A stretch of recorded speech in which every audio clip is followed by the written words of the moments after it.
이제는 재개발 재건축 한다라고 해서 다 되던 시대는 끝났다라고 네. 말씀을 해드립니다. 결론부터 얘기하면 사업성 나와야지 당연히 가는 거고, 두 번째로는 입지가 좋다든가, 세 번째로는 분담금 납부할 수 있으면 가는 겁니다. 이 셋 중 하나도 충족을 못하는 곳들은 진행되기가 어려울 것이다 라고 말씀을 드리는데, 안녕하세요, 부익남입니다. 오늘은 투미부동산 컨설팅의 김재경 소장님을 모시고 최근에 또 서울시에서 재개발 재건축 관련해서 정책 발표한 것도 있고, 그리고 또 재건축하면은 꼭 좀 알아야 되는 용적률에 대해서도 한번 알려드리는 시간을 가져보려고 제가 소장님 한번 모셨습니다.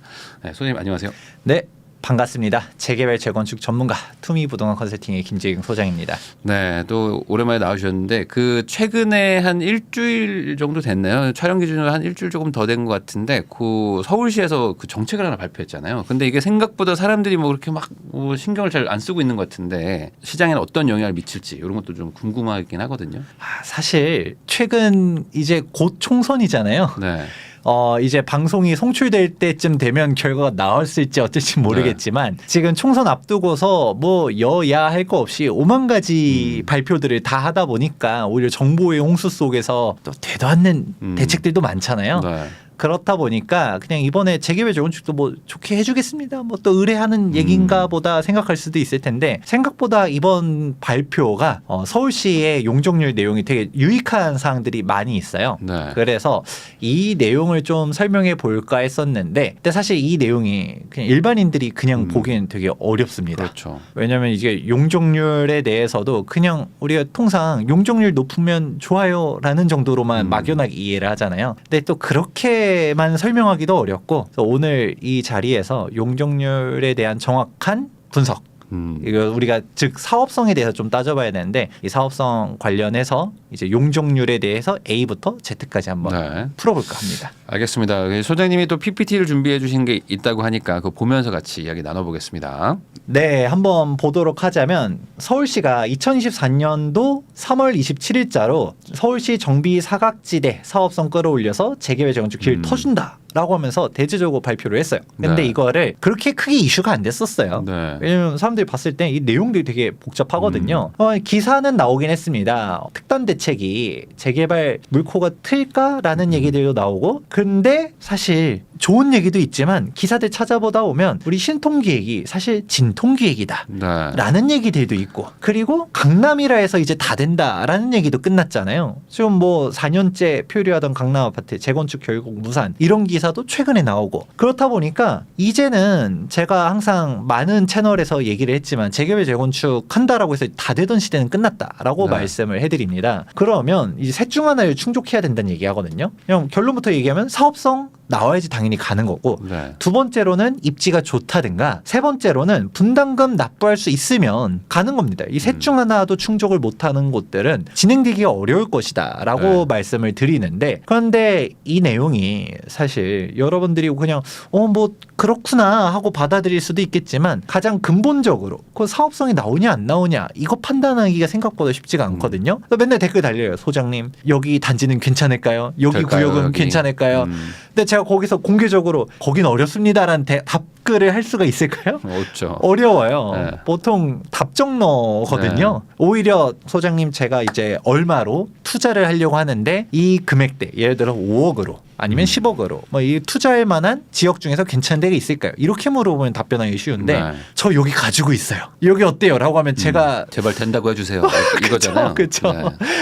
답변하기가 참 어렵습니다. 그래서 그냥 애둘러서 이런 사업성 관련된 것들 이제 설명한 영상들 한번 참고해 보세요라고 한 것들이 많았는데, 근데 이제는 서울시 대책들도 그렇고 좀 어렵게 나오는 사항들이 많다 보니까 사실 단순하게 용적률이 높다고 해서 다 좋은 것도 아니고, 이 용적률이 높다라고 했었을 때 이걸 다 찾는 것도 아니고 조금 생각해 볼 포인트들이 많습니다. 그래서 오늘은 정비 사업의 가장 기초라고 하는 사업성, 이 사업성을 제대로 보려면 사실 도시계획적인 이해도 필요하고 조금 기본적으로 공부해야 될 사항들이 필요합니다. 근데 저도 이제 도시계획을 전공하기도 하고 도시계획 기사 자격증도 있고, 근데 여러분들한테 좀 복잡한 얘기는 그동안 방송에서 안 했거든요. 근데 아무래도 시청자분들 수준도 높아지고 있는 이 현 시점에서 정말 쉬운 것부터 해서 용적률이란 게 높다라는 게 꼭 정답이 아니라라는 생각도 한번 해볼 수 있도록 한번 쭉 설명해 보도록 하겠습니다. 자, 그럼 가장 쉬운 것부터 해볼게요. 우리가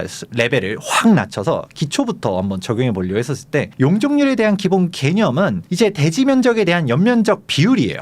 그러면 이거죠. 이 정도 영상들은 넘치게 있습니다. 내가 네. 예를 들어서 대지가 100평인데 50평으로 갔다가 2층을 올렸다라고 하면 연면적은 100평이죠. 네. 그럼 100 나누기 100 하면 그냥 딱 100이잖아요. 100%를 하게 되면 그렇게 또 100을 곱했을 때 이제 퍼센테이지는 100%에서 용적률이 100% 이렇게 나오는 건데 그러면 우리가 중요한 거는 이제 즉 연면적을 높게 쓸 수 있는 거. 그래서 대지 면적이 100평인데 내가 건축물 연면적은 200평이다라고 하면 용적률이 200%인 거고 연면적이 300평이다라고 하면 300%. 즉 우리가 이 땅에서 얼마나 효용 가치를 높게 쓸 수 있는가라는 게 용적률이죠. 우리가 네. 똑같이 대지 면적이 100평이다 해가지고 같은 가치가 있는 게 아니잖아요. 물론 입지적인 것도 있겠지만 즉 용도에 따라서 용적률이 달라지기 때문에 내 땅의 가치가 달라지는 거. 이게 용적률 이렇게 볼 수가 있는 것인데 그러면 우리가 용도 지역을 보셔야 돼요. 용도 지역 하면 여러분들이 좀 헷갈리셔 하실 수도 있어요. 우리가 보통 3종책이 말하거든요. 용도 지역, 용도 지구, 용도 구역 이렇게 얘기하는데 가장 많이 들어봤을 게 용도 지역입니다. 네. 이게 대표적으로 주상공록으로 이제 표현이 되고 주거 지역 같은 경우도 전용 주거 지역, 일반 주거 지역, 준주거 지역 여기서도 세부적으로 가게 되면 1종, 2종, 3종 네. 들어보셨을 거예요. 그게 우리가 법적으로는 3종 일반 주거 지역이 300% 이하인데 이제 서울시 조례 기준은 250% 이하다. 네. 이런 사항들이 있다 보니까 당연하겠지만 내가 용적률을 높게 짓기 위해서는 종이 높을수록 좋다. 그래서 종상향 얘기가 나오는 이유가 여기 있죠. 네. 자, 이거는 기본이고요. 근데 사실 용적률을 한 번 더 깊게 생각해 보게 되면 사실 용적률이 높다라는 게 정답이 아니에요. 정확하게는 우리가 재개발 혹은 재건축을 하든가 아니면 내가 시행을 직접 하려고 해서 단독주택 허물고서 신축을 올리려고 한다. 그럴 때는 면밀하게 봤을 때는 현재 용적률은 낮을수록 좋은 거고 네. 미래에 받을 수 있는 용적률이 높을수록 좋은 거죠. 그렇죠. 차이가 커야죠. 그렇죠. 왜냐하면 3종 일반 주거 지역이에요 라고 해서 사람들이 좋아요 라고 했더니 이미 용적률을 200% 후반으로 꽉꽉 다 채워 먹었어. 그게 요즘 나오는 재건축들의 문제잖아요. 네. 재건축하려 했더니 일반 분양이 안 나오네? 사업성이 없네? 라고 하는 부분. 그렇다 보니까 우리가 용적률이 높다라고 해서 단순히 좋은 게 아니라 이미 지어진 건축물의 용적률이 높으면 재건축해가지고 나올 수 있는 분양 세대가 없다는 얘기인 거예요. 네. 그래서 이 용적률을 한 번만 더 깊게 들어가면 현재 용적률이 낮을수록 좋고 미래에 받을 수 있는 용적률이 높을수록 좋다라는 얘기가 여기서 나오는 거죠. 자, 그렇게 해가지고 우리가 단순히 뭐 상업지역이에요, 준주거 지역이에요 이게 중요한 게 아니라 그 상업지역인데 용적률을 예를 들어 200%밖에 안 쓰고 있다. 그럼 어마어마하게 좋은 그렇죠. 거고 준주거 지역인데 이미 종전 용적률 400% 다 찾아먹었어. 그러면 여전히 좋은 게 아니다라는 생각을 해보셔야 돼요. 그러면 대표적인 케이스라고 말하기는 좀 그런데 진짜 안 좋은 지역을 말하면 욕을 먹을 수 있으니까 좀 우리가 주상복합의 상징과 같은 데가 바로 도곡동 타워팰리스죠. 네. 타워팰리스가 벌써 연차가 20년이 넘어갑니다. 20년이 넘어가는데 여전히 비쌉니다. 왜냐하면 뭐 이 도곡 역세권이라는 것도 있고 워낙 커뮤니티 뭐니 그 시절에 시대를 이제 선도해 나가면서 잘 지어놓은 게가 있기 때문에 타워팰리스는 지금도 여전히 비싸고 좋은 단지이긴 한데 문제는 예전에는 진짜 초고가 아파트의 대명사가 타워팰리스인데 지금 타워팰리스 가격도 여전히 높긴 하지만 뭔가 과거의 영광과 비교해 보면 그렇지는 않죠. 네, 그렇죠. 막 아무래도. 강남을 대표하는 네. 고급 아파트라는 느낌은 조금 이제 밀려나가는 느낌들이 있잖아요. 네. 근데 얘네가 20년 차가 넘어갔는데 재건축이 가능할까요? 용적률을 봐야 되는데. 그쵸. 그러면 용적률이 923%예요. 네. 여기가 일반 상업 지역이라서 용적률이 높은데 근데 이미 종전 용적률이 900%가 넘어가. 그러면 물론 재건축할 수 있죠. 여기 계신 분들 돈이 많은 분들이니까 나 분담금 뭐 5억씩 10억씩 내면서 하이엔드로 갔다가 잘 지어가지고 멋지게 짓겠어. 뭐 1대1 재건축. 1대1 재건축하겠어. 일반 분양 없어도 돼. 이러면 할 수는 있겠죠. 근데 그게 아니라고 하면 재건축은 사실상 어렵다. 네. 아니면 여기 뭐 리모델링 하던가 뭐 그렇게 갈 가능성들이 높겠죠. 그래서 용적률이 높다 해서 끝나는 게 아닌데 근데 여기서 또 우리가 기본적으로 조금 알아두실 필요가 있는 게 많은 사람들이 이 용적률 높은 거랑 층수 높이는 거랑 헷갈려하는 분들이 많아요.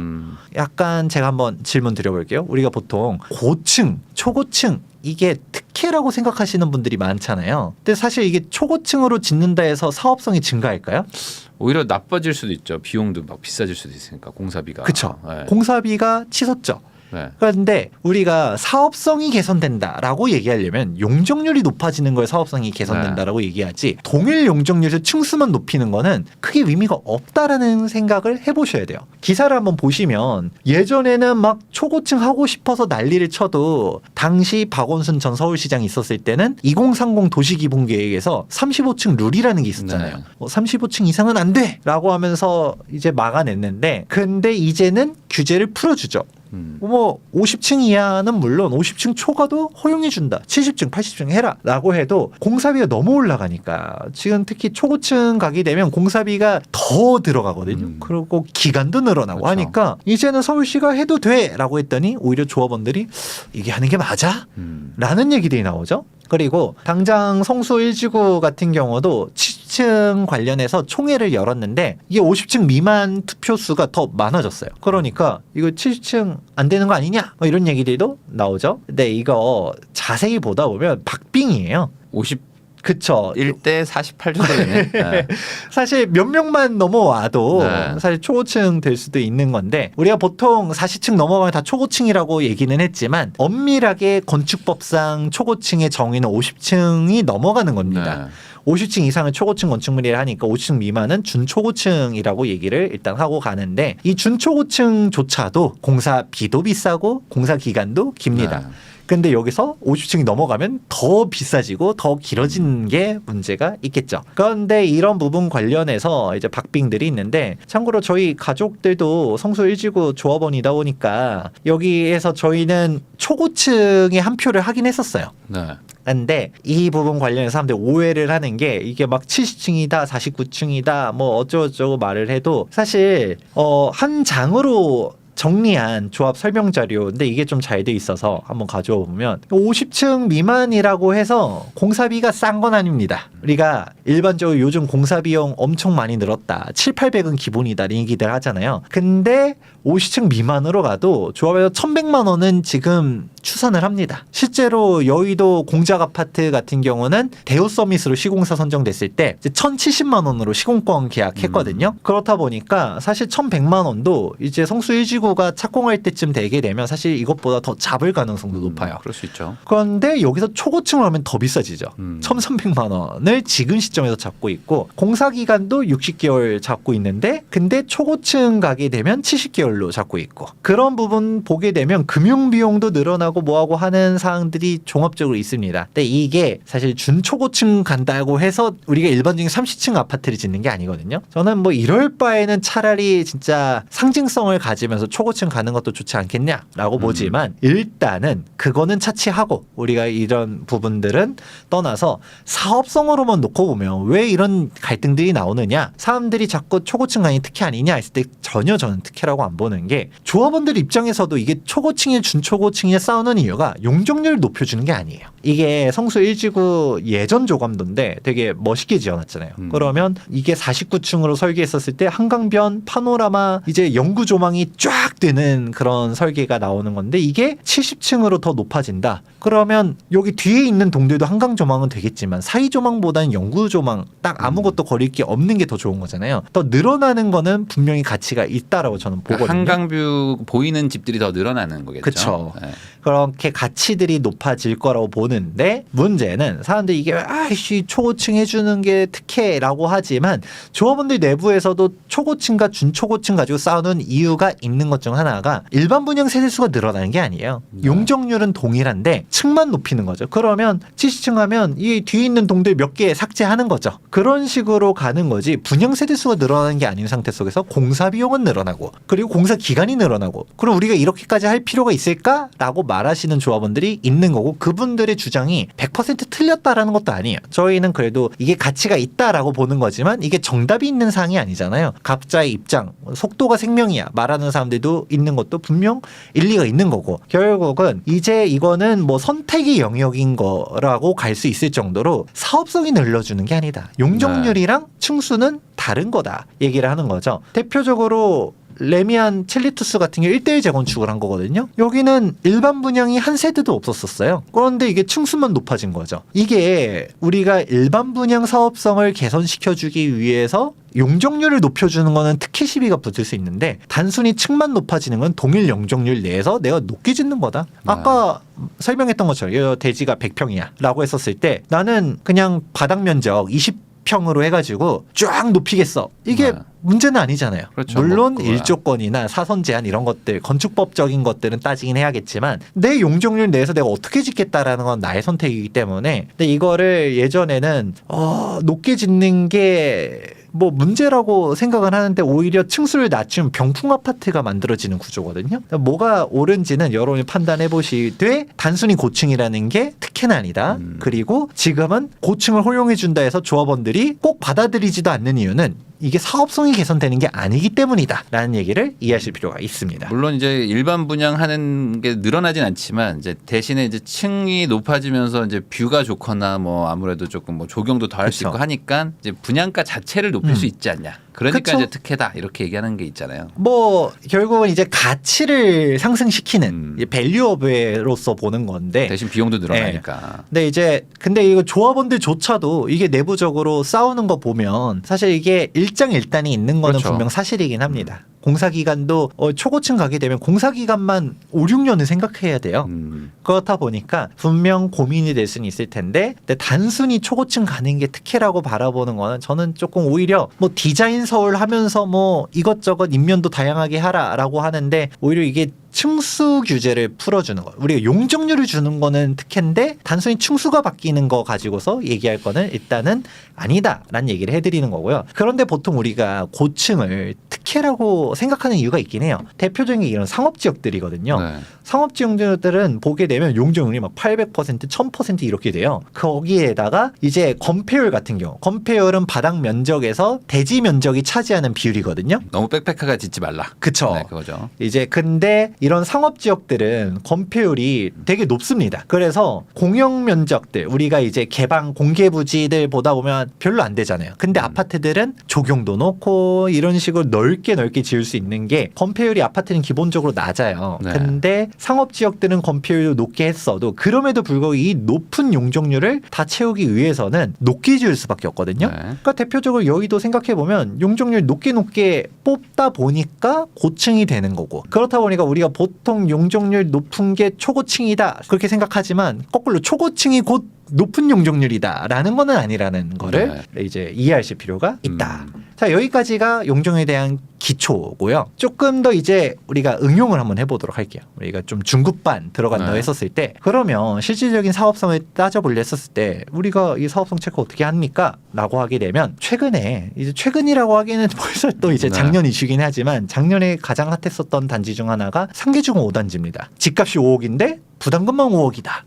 막 말들이 많았었죠. 지금 이제 일기 신도시 재건축 얘기들도 나오지만 사실 일기 신도시 특별법 할 때 말 많이 나왔었던 애들이 대표적으로 상계주공, 중계주공 이런 곳들이 80년대 지은 애들도 아직 안 되고 있는데 왜 일기 신도시부터 90년대엔 지은 애들 일기 신도시들 특혜만 했냐 이런 비판들이 나오니까 일기 신도시 특별법으로 처음에 출발하다가 노후계획도시 특별법으로 선회를 했잖아요. 네. 그러면 그 대상지들을 봤을 때 이런 목동, 상계동, 중계동 이런 애들을 우리가 0.5기 신도시라고도 얘기하거든요. 네. 1기보다는 먼저인데 사실 강남 개발을 진짜 초기 신도시라고 부르는 사람들도 있어서 그거를 고려하면 지금 이제 목동, 상계동, 중계동 이 일대를 0.5기 이 정도로 보입니다. 근데 목동과 다르게 상계동, 중계동은 뭔가 생각하는 게 약간 중층 재건축의 표본 같잖아요. 네. 빽빽하고 조금 뭔가 사업성 별로 안 나온다 얘기도 하고 이 굴뚝들 보세요. 예전에 중앙난방의 상징과도 같은 그런 굴뚝들이 있는데 그러니까 우리가 여기 이렇게 보면 중층 재건축들 과연 가능할까? 그러면 우리가 용적률 얘기했잖아요. 용적률. 그럼 이 용적률을 잘 확인해 볼 수 있는 사이트 중 하나가 호갱노노에서 여기 지금 제가 표현을 안 해놨긴 하지만 좌상단에 용적률로 이거 항목을 바꿀 수 있어요. 그럼 이 용적률 쫙 뜨죠. 야 보다 보면 한숨부터 나옵니다. 250%니까 이미 꽉 찬 거죠. 네. 용적률이 대부분 200% 전후예요. 네. 뭐 150%인 애들도 있긴 하지만 오히려 200을 초과하는 아득히 초과 여기 뭐 300도 있고 그러네요. 네. 그런 단지들이 있다 보니까 사업성이 안 나온다. 그런 얘기들 하죠. 근데 여기서 상계주공 5단지는 안 떠요. 이게 무조건 다 뜨는 게 아닌데 이렇게 안 뜨는 데들은 우리 상계주공 5단지 딱 일단 먼저 보게 되면 이 중층 재건축들 중에서 얘는 5층짜리예요. 네. 그러면 봤을 때 되게 괜찮은 것 같은데 싶죠. 우리가 보통 5층은 사업성 좋다 이런 얘기 하잖아요. 그렇죠. 대표적으로 반포주공 네. 같은 경우는 여기도 5층 이하의 단지였고 대지집은 30평 넘어가고 사업성 너무 좋다 보니까 분담금이 뭐예요? 대형 평수 가고 1+1 신청해도 그냥 무상 평형 지분율 막 이렇게 넘어가잖아요. 그렇다 보니까 여기 상계주공 5단지 언뜻 보면 여기 사업성 좋은 거 아니야? 생각할 수 있는데 실제로 그냥 용적률을 봤을 때 현재 용적률이 93%예요. 그런데 이거를 어떻게 높이느냐? 299%로 높인대요. 와, 200% 넘게 높여주는 거잖아요. 완전 사업성 좋은 거 아니야? 라고 용적률만 보면 함정에 빠질 수가 있어요. 근데 우리가 적어도 중수 수준으로 가려면 단순히 용적률만 비교하면 되는 게 아니라 바로 대지 지분을 체크해야 되는 거죠. 이 5층짜리고 뭐 거기까지는 좋은데 이 낮은 용적률을 얼마나 많은 사람들이 나눠 먹고 있느냐. 이게 평균 대지 지분을 따지는 건데 한번 보게 되면 여기가 사실 예전에 진짜 임대 아파트였거든요. 네. 여기가 임대후 분양으로 가서 당시 이제 상계동 내에서도 진짜 서민들을 위해서 공급했었던 주택들이에요. 그렇다 보니까 여기 보면 1.5룸이죠. 그러고 세대수를 보게 되면 840세대입니다. 840세대 하면 좀 느낌이 오셔야 되는데 그러면 아까 제가 뭐라 했어요? 현재 용적률이 낮을수록 좋고 미래 용적률이 높을수록 좋다 했는데 언뜻 보면 아까 여기는 용적률 낮고 받을 수 있는 용적률 높았잖아요. 네. 좋은 것 같지만 진짜 제대로 따지려면 대지 지분을 따져봐야 되는 거예요. 그래서 대지 지분을 볼 때 가장 좋은 사이트 중 하나가 이제 아실 들어가 보면 여기 옵션에서 대지 지분으로 바꿀 수가 있거든요. 네. 그러면 이제 쭉쭉 뜹니다. 보다 보면 노원구 일대가 평균 대지 지분이 이 12평도 안 되는 곳들도 생각보다 많아요. 8평 막 이런 데도 있고 네. 상계주공 5단지가 평균 대지는 12평인데 기준을 잡기 위해서 설명드리자면 대지 지분 12평이면 우리가 신축 아파트를 지었었을 때 평균 대지 지분이 12평입니다. 네. 33평 기준으로. 12평 전후 하거든요. 근데 보통 12평이에요. 그러면 우리가 33평 신축을 지었을 때 대지지분 12평 정도다라고 얘기를 딱 생각을 해보면 종전 대지지분이 12평인데 신축을 33평을 지으면 그게 또 12평이면 일반 분양이 없다라는 생각을 하셔야 되는 거예요. 그냥 1:1 재건축 같은 느낌인 거죠. 그렇죠. 이게. 그러면 딱 이것만 봤을 때는 사업성이 없다는 얘기가 생각해야 되는 거고 대지지분이 12평도 안 된다라고 하면 33평형으로 다 지으려고 했을 때 못 짓는 거죠. 그런 거를 고려해 보셔야 되는 거예요. 그러니까 당장 똑같은 80년도에 조성된 0.5기 신도시 중에서 목동 같은 경우는 아무런 말도 안 나옵니다. 왜냐? 사업성이 워낙 좋기 때문에 네. 그냥 뭐 특별법 이거 필요 없어. 우리 발목만 잡지 마 하면서 막 너도 나도 가잖아요. 네. 그 이유가 이 대지 지분에 있다라는 뭐 얘기들. 많으면 28평 뭐 이렇게 그쵸. 있으니까 아까 말씀하신 걸로 보면 33평 막 2개를 짓고도 또 남는 정도. 그렇죠. 네, 그러니까 대지 지분이 중요하다. 네, 그렇게 대지 지분 얘기를 했던 거고, 그러니까 우리가 언뜻 봤을 때 용적률만 보면 많이 늘어난 것 같은데 이 늘어난 용적률을 어디로 사라졌을까요? 이를 1.5룸 가지고 있는 사람들이 내 평형대를 키우는데 다 쓴 거예요. 우린 재건축했는데 언제까지 1.5룸에 살 거야? 재건축해서 너 1.5룸 가져가 이러면 싫어하잖아요. 나도 33평에 살고 싶어 하면서 여기가 전 평형을 33평을 합니다. 그러면 용적률이 늘어나긴 했는데 이 늘어난 용적률 조합원들이 다 그냥 써먹은 거죠. 그거를 인지하고서 보게 되면 이제 건축심의 내용이 이해가 됩니다. 네. 건축심의 자료 보게 되면 용적률 거의 300% 꽉꽉 채운 거죠. 299.73% 한 건데 세대수가 늘긴 늘었어요. 996세대. 근데 공공 분양이 156세대 그리고 그냥 분양분이 840세대.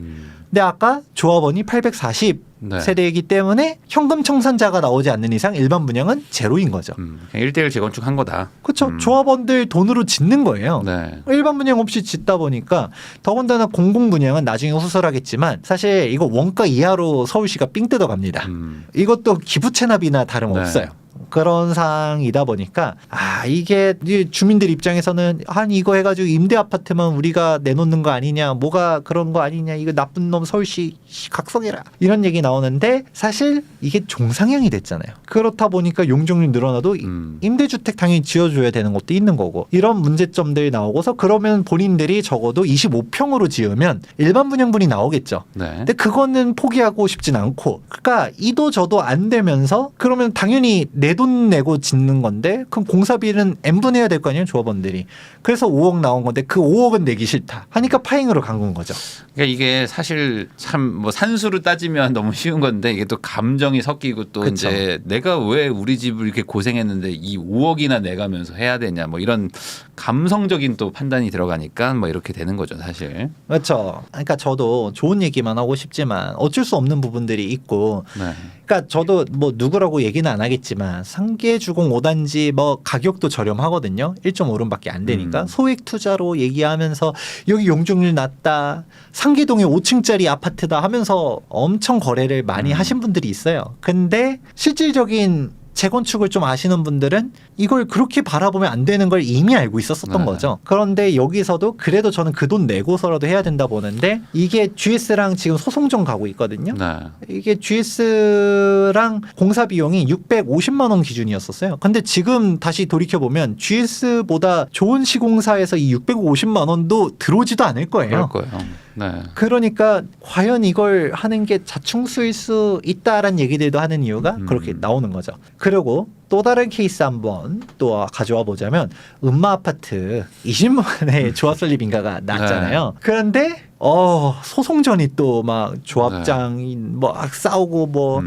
여기 또 비대위 맨날 이제 난리치고 그러니까 뭐 첩첩산중이다. 도대체 언제 하냐? 부동산 커뮤니티에서는 웃자고 하는 얘기 있잖아요. 완공될 때 원로 가서 아이유가 축가 공연한다라는 얘기도 하고. 그런데 이 음마 아파트가 말이 나오는 이유가 있어요. 평균 대지분 보면 15평이에요. 네. 그러니까 여기가 물론 재건축은 전 될 입지고 당연히 가치가 있는 곳이라고 봅니다. 왜냐하면 아까 사업성이 떨어져도 입지가 좋으면 어떻게든 되거든요. 네. 대지 일단은 면적 자체가 워낙 넓고 대치역 초역세권에 학원가를 끼고 있잖아요. 그렇죠. 애초에 대치동이 상징과 같은 곳이기 때문에 음마 아파트 재건축은 그냥 산정수전 뭐 공중전을 치더라도 재건축이 될 곳이라고 저는 봅니다. 그런데 왜 자꾸 말이 나오느냐 관련해서는 사업성이 명확하게 좋으면 싸울 일도 없어요. 애매하니까 싸우는 거예요. 네.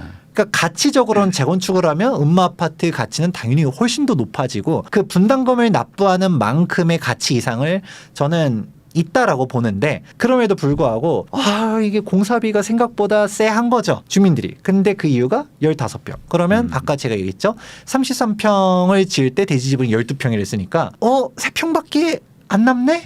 일반 분양이 얼마나 나오지? 라는 생각을 하다 보니 일반 분양 세대수가 줄어들수록 조합원의 분담금이 높아지는 구조가 되는 거죠. 그래서 우리가 이거를 좀 더 자세하게 보려고 하면 대지에 대한 부분들 한번 봐야 돼요. 현재 용적률이 204%인 거죠. 네. 그 아까 봤었던 것처럼 용적률이 일반적으로 보게 되면 그렇게 좋은 게 아니거든요. 네. 200% 전후인 애들은 썩 사업성이 좋다고 말하기가 어려운 게 서울시 조례 기준으로는 250%. 근데 300%까지 올리려고 하면 우리가 서울시에 기부 체납하고 뭐하고 해야 되는 게 있겠죠. 네. 임대주택 짓고. 그러면 100%가 늘어나도 이 100%가 다 내 게 아니라는 생각을 일단 1차적으로 해야 되고, 그리고 1인당 일반 분양은 나올 수 있는 게 한계가 있다 보니까 그래서 기사 보다 보면 음마 아파트 분담금 폭탄이다. 최대 7억 7천. 이런 기사가 나오는 거죠. 한번 잘 살펴보게 되면 여기에서 우리가 84 타입 받으려고 한다라고 하게 되면 종전에 가지고 있을 때 84 타입 받으려면 4억 정도 분담금 내야 되는 거고,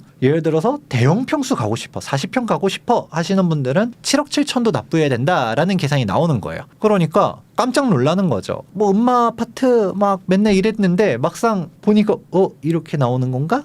더군다나 여기는 조합 설립 때 추산한 금액이잖아요. 보통은 이때 청사진을 많이 그리죠. 그걸 고려하면 실제로는 더 많이 나올 수도 있겠다. 그렇죠. 물론 모르는 겁니다. 뭐 일반 분양가를 엄청 비싸게 자라고 하면 또 낮출 수도 있고, 또 오늘 후술하겠지만 이제 뭐 사업성에 대한 개선책들도 나오고 하다 보니까 뭐 그렇게까지 좋아질 수도 있겠지만 보통 우리는 장밋빛 미래보다는 현실적으로 보수적으로 판단이 더 맞는 거잖아요. 그렇다 보니 이런 문제들이 나오는 거고 그러면 음마 아파트 면적 정보들 보다 보면 우리가 101제곱미터가 많아요. 네. 이제 31평 이런 애들이 세대수가 되게 많은 거죠. 2,600세대. 네. 그리고 우리가 이게 전용 면적으로는 이게 84 타입이거든요. 네. 115 공급 면적 기준에 115가 전용 면적은 84 타입인데 얘네들 33평 같은 경우는 1,750세대. 얘네 각자 대지 지분이 보게 되면 각자 14평, 16평 이래서 평균 대지 지분이 15평 나오는 거예요. 네. 그런 식이니까 여기 사업성을 우리가 아까 33평형으로만 다 지으려고 해도 12평씩 써야 되니까 일반 분양 나오는 게 좀 적어질 거고 더구나 40평대도 짓고 싶잖아요. 네. 그러면 더 줄 거고 그렇죠. 이거를 고려하셔야 된다. 그러니까 이게 이 조합원들이 뭐 또 한 4천 명이 넘으니까 이 상황에서 막 7억 뭐 6억 내가면서 굳이 왜 하냐라는 사람들도 있고 그냥 살자 뭐 이런 사람들도 있고 나중에 뭐 상황 좋아지면 하자 이러니까 이게 의견이 안 모이는 거잖아요. 그러니까 뭐 세대수라도 좀 적으면 뭐 빠르게라도 할 텐데 그러니까 이게 계속 싸움이 일어나는 거다. 그렇죠. 네. 더군다나 음마 아파트는 다른 문제도 있어요. 왜냐하면 상가가 대지 지분 몇 평 안 되는 애들이 되게 많거든요. 근데 음마 아파트 상가를 뭐 재척하니 많이 얘기 나오다가 이제 안고 갔거든요. 네. 근데 여기가 이제 그 비율을 10%로 합의를 했어요. 이게 무슨 말이냐면 이게 좀 헷갈리잖아요. 설명해 네. 주세요. 재개발은 이런 개념이 없어요. 재개발 상가인데 대지 지분 작은 애들은 다 청산 혹은 상가만 받아야 돼요. 그런데 재건축만 이 비율을 조합이 결정할 수 있도록 되어 있는데 그 비율 10%라는 게 무슨 말이냐? 조합원 분양가 기준으로 했을 때 감정평가 금액이 조합원 분양가보다 크지 않으면 상가는 입주권을 받을 수가 없는 게 원칙이에요. 네. 그러니까 재개발은 그렇다 보니 감정평가 받았는데 내가 감정평가가 5억이 나왔어. 근데 조합원 최소 분양가가 6억이야. 네. 그러면 나는 1억 분담금 더 내고 아파트 받을게요. 이게 안 되는 거예요. 그냥 청산자 혹은 상가를 받아야 되는 거예요. 네. 재건축 상가 같은 경우는 이 비율을 조정할 수 있는 거예요.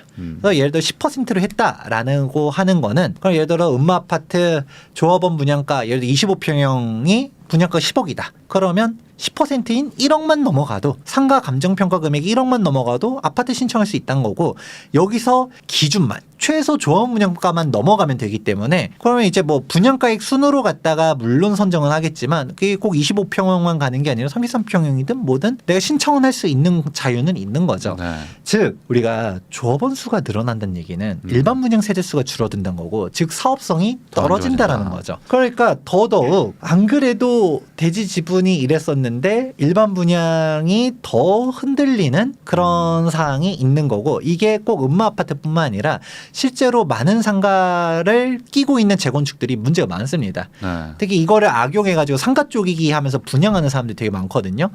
상가 투자는 저는 일단 권하질 않아요. 재건축 상가 쪼갠 거 이미 샀다라고 하면 제가 할 말은 없는데 사겠다라고 하면 말리는 진짜 까딱하면 재척시키고 이렇게 나가는 조합들 많거든요. 네. 그런 경우들도 있다라는 정도는 이해하실 필요가 있고요. 그 다음으로 우리가 이런 사항들을 이해하다 보면 아까 0.5기 신도시 얘기도 했었지만 1기 신도시가 계속 말이 나오는 이유가 이제는 이해가 되는 거예요. 1기 신도시 특별법 정확히 이제 노후계획도시 특별법 나오겠다 하면서 용적률 인센티브 주겠다 뭐다 용적률 최대 500%도 주겠다라는 내용들이 나오는 게 종전 용적률이 워낙 높았어서 사업성이 안 나오니까 이렇게 특혜를 네. 주겠다라는 걸로 일단 이해하는 게 첫 번째고 이 특별법 대상들이 되게 많아요. 그래서 1기 신도시뿐만 아니라 뭐 서울에도 있고 지방에도 있고 그런데 우리가 단순히 이게 대상이다 정도로만 가면 안 된다라고 말하는 것 중 하나가 사실 이 특별법으로 가게 되면 혜택도 당연히 있지만 혜택만 있을까요? 절대 그렇지 않거든요. 네. 뭐 좋은 내용들도 절차 간소해주겠다, 용적률 도시건축 규제 완화해주겠다, 안전진단은 면제 혹은 완화해주겠다라는 사항들도 있지만 공공기여도 해야 되는 거죠. 공짜는 없거든요. 결국은 공짜는 없다라는 거를 명심하실 필요가 있어요. 용적률을 주면 과밀이 될 거고 그러면 이 인프라를 어떻게 해야 될까요? 인프라를 확충하기 위해서 결국 너가 기부 체납을 더 해야 되지 않겠니? 네. 왜냐하면 용적률 인센티브를 못 받는 단지들은 또 저기 과도한 혜택이다. 아까 층수 같은 경우는 혜택이라고 보기 어렵다라는 얘기를 해드렸지만 내 용적률 내에서 단순히 높이는 거니까. 근데 용적률 더 주는 거는 진짜 혜택이 맞긴 하거든요. 그렇다 보니까 용적률 인센티브를 이거를 솔직히 1기 신도시 다 줄 수도 없어요. 1기 신도시 인구 다 합치면 100만 인구 정도 되는데 이 인구가 예를 들어 2배로 늘어난다. 네. 교통 대란이 생기겠죠. 그러겠죠. 그럼 당연히 이게 역세권 주변으로 용적률을 높여주든가 아니면 역세권이 아니라 하더라도 이번에 특별법 시행령까지 나왔잖아요. 보면 안 그래도 제가 용적률 인센티브가 역 기준 500m가 될 것 같다 했는데 딱 500m 기준이 나왔더라고요. 그 내에 들어가든가 아니면 여기는 특별히 할 필요가 있다라고 인정하는 곳이라고 이제 시행령이 그게 나와 있어요. 그러면 그렇게 못 들어간 곳들은 용적률 이런 인센티브를 못 주겠다는 얘기들이 나오는데 그러면 용적률 인센티브 못 받는 단지 입장에서는 사실 여러분들이 곰곰이 생각해 보는 거죠. 야, 너네는 용적 인센티브 받았대. 축하해. 박수만 쳐줄까요? 그러지 않죠. 그러지 않죠. 왜 너네만 받냐? 왜 우리는 안 주냐? 역차별이다. 뭐 이런 얘기 나오겠죠. 그러면 분명 싸워댈 거고 그러면 솔직히 국토부 차원에서도 부담이 있을 수 있어요. 그리고 또 누구 뭐 정치인 중 누가 아니면 국토부 관계자 중 누가 그 단지 선도 가지고 지역을 가지고 있다. 역세권 단지를 가지고 있다. 그분이 90년도 때부터 그냥 평생을 가지고 왔는지는 중요하지 않아요. 네.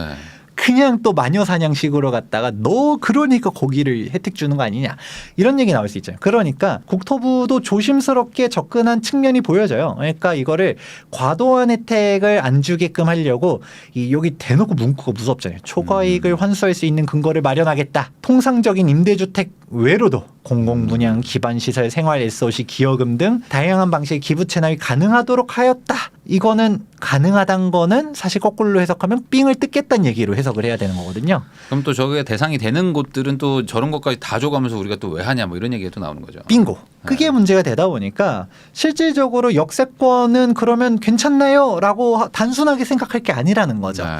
막상 역세권이라 하더라도 이런 막 기부채나 공공기여 다 하다 보면 남는 게 없네 라는 생각. 내가 임대주택 짓는데 왜 이렇게 해야 돼? 이거 뭐 진짜 획기적으로 사업성이 높아져가지고 분담금이 별로 안 낸다라고는 모르겠는데 막상 뚜껑 까고 보니까 우리도 분담금 막 4억씩 내야 된대. 네. 용적률 높여줬잖아. 근데 왜 이래? 라고 했더니 기부 채납을 많이 해서 그래. 그러면 뒤통수 맞았다 생각하겠죠. 네. 나 사기당했다. 아니, 국가 좋은 일을 우리가 왜 하냐? 라는 얘기가 나올 수 있겠죠. 실제로 특별법 보다 보면 이제 재건축 판 유턴이라고 표현하거든요. 원래도 재개발들 하다 보면 구역들만 정비가 되지 인프라를 넣기에는 사실 구역별로는 뭐 2,000세대, 1,000세대 하지만 뭔가 인프라 넣을 만큼의 기부 채납 부지가 안 생기잖아요. 그래서 뉴타운을 하게 되면 광역으로 밀면서 이제 공공시설도 넣고 학교도 넣고 동사무소 넣는 경우도 하고 녹지축도 형성하고 이런 식으로 가는데 재건축판 뉴타운을 표현하는 것처럼 대규모 블록으로 하게 되면 역세권 주변에 인프라도 깔고 뭐하고 하겠다 얘기인데 그러면 이 부지를 기부 채납 받겠다라고 해석을 할 수가 있는 거죠. 네. 노골적으로 얘기 안 했지만 이런 예시들은 이미 다 예측할 수 있어야 된다. 그래서 우리가 일기 신도시 같은 경우도 청사진만 그리면 안 된다는 얘기들 해요. 우리가 보게 되면 종상향 시켜주고 너무 잘 되고 가고 빨리빨리 하고 이런 생각하는데 막상 보다 보면 그냥 이게 또 결국 님비 핀피잖아요. 좋은 거는 땡큐. 싫은 거는 내 뒷마당도 안 돼. 이게 그렇다 보니까 이거 뭐 막상 보다 보면 뭐 기부채는 너무 과하다 뭐다 하면서 제대로 안 되든가 아니면 또 정치인들이 한 발 물러설 수도 있겠죠. 그냥 모르겠고 그냥 혜택 좀 줘. 인프라는 좀 우리 안 거둘게 이래버리면 또 인프라 붕괴되고 세대수만 늘어나면 경부고속도로 안 그래도 막히고 자유로 맨날 막히고 네. 그러는데 여기에 세대수만 더 늘어나면 교통 지옥이 생기겠죠. 네. 그러면 대중교통으로 그래도 일기 신도시는 지하철이라도 잘 깔려 있잖아요. 그럼 오히려 일기 신도시보다 멀리 있는 경기도권은 진짜 지옥이 펼칠 가능성이 있죠. 이번에 GTX 개통한다 뭐다 하지만 GTX도 없어. 지하철도 없어. 그냥 우린 차로 이동해야 되는데 일기 신도시의 인구가 막 빵빵 늘어나. 3기 신도시도 나중에 당장은 아니겠지만 10년 뒤만 이렇게 되면 입주해 교통 대란 열리는 거죠. 이제 경기도가 완전 어떻게 될지 모르겠는데 네. 이제 그렇게 될 수 있다 보니까 하지 말자 뭐자 말 나올 수 있는 사항들이 산적해 있다. 그래서 지금은 대표적으로 그래도 분당은 어떻게든 될 거라고 저는 생각해요. 왜냐하면 입지가 좋고 그래도 판교 집값이 워낙 높다 보니까 그걸 우리가 분담금을 많이 납부해도 아까 제가 사업성이 좋든가 아니 입지가 좋든가 그래도 분당은 납부 여력이 되든가 셋 중 하나를 충족해야 된다는 얘기 했는데 분당은 그래도 바로 옆에 판교 집값이 20억이 넘어가니까 우리가 설령 분당금을 예를 들어 인센티브 뭐 안 받고 아유 기부채나 필요 없어 그냥 우리 1대1 재건축할 거야 분당 5억 낼게 라고 해도 하려는 사람들이 물론 절대 다수가 그렇게 찬성하진 않겠지만 그래도 찬성하는 단지들이 나올 가능성이 훨씬 더 높겠죠. 돈 넣은 거 대비 뭐 손해는 안 본다는 거는 뭐 다들 어느 정도 아실 거니까. 오히려 일산 이런 곳들은 진짜 킨텍스는 또 집값이 비싸니까 네. 그런 주변이나 뭐 역세권 이런 데들은 우리 합시다 할 수도 있겠지만 특별법 혜택을 못 받으면 어렵겠다 싶은 네. 데들이 많거든요.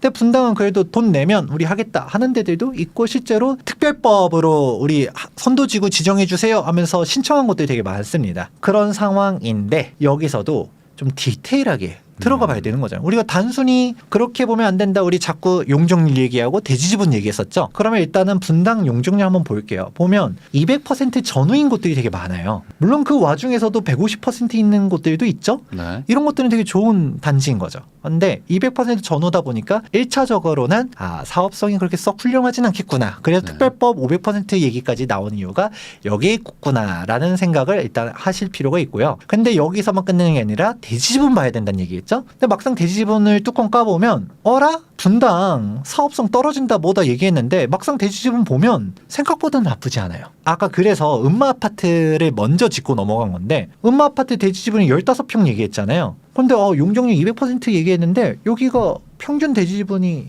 15평이네? 20평 가까이 되는 애들도 있고 30평도 있고 그러면 분당 사업성 안 좋다는 얘기는 도대체 뭐지? 라고 할 수 있는데 우리가 분당을 바라보는 게 이렇게 단순하게 또 볼 수 없는 게 이제 한 단계 더 들어가야 됩니다. 바로 평형 구성을 봐야 돼요. 제가 그래서 앞에 순차적으로 한 게 상계중업 5단지 케이스에 했었을 때 단순히 용적률은 낮다 하더라도 대지지분 봐야 된다. 그 이유가 소형 평형이 많아서 네. 땅을 깔고 있는 게 너무 적어서란 얘기 해드렸죠. 그러면 우리가 이제 사이트 하나를 제가 또 추천해 드릴게요. 디스코라는 사이트가 있어요. 네. 이 디스코를 보게 되면 우리가 실질적인 대지지분을 살펴볼 수가 있거든요. 아실에서는 평균 대지지분이 나오는데 제가 뭐 이걸 직접 뭐 계산기 두들겨 본 게 아니니까 100% 맞는지는 모르겠는데 우리가 그러면 좀 내가 제대로 알아보고 싶다라고 하면 이제 디스코 들어가면 이 건축물에 대한 대장 정보가 떠요. 그럼 여기에 대지권 비율이 뜨거든요. 네. 그럼 여기서 알 수 있는 거죠.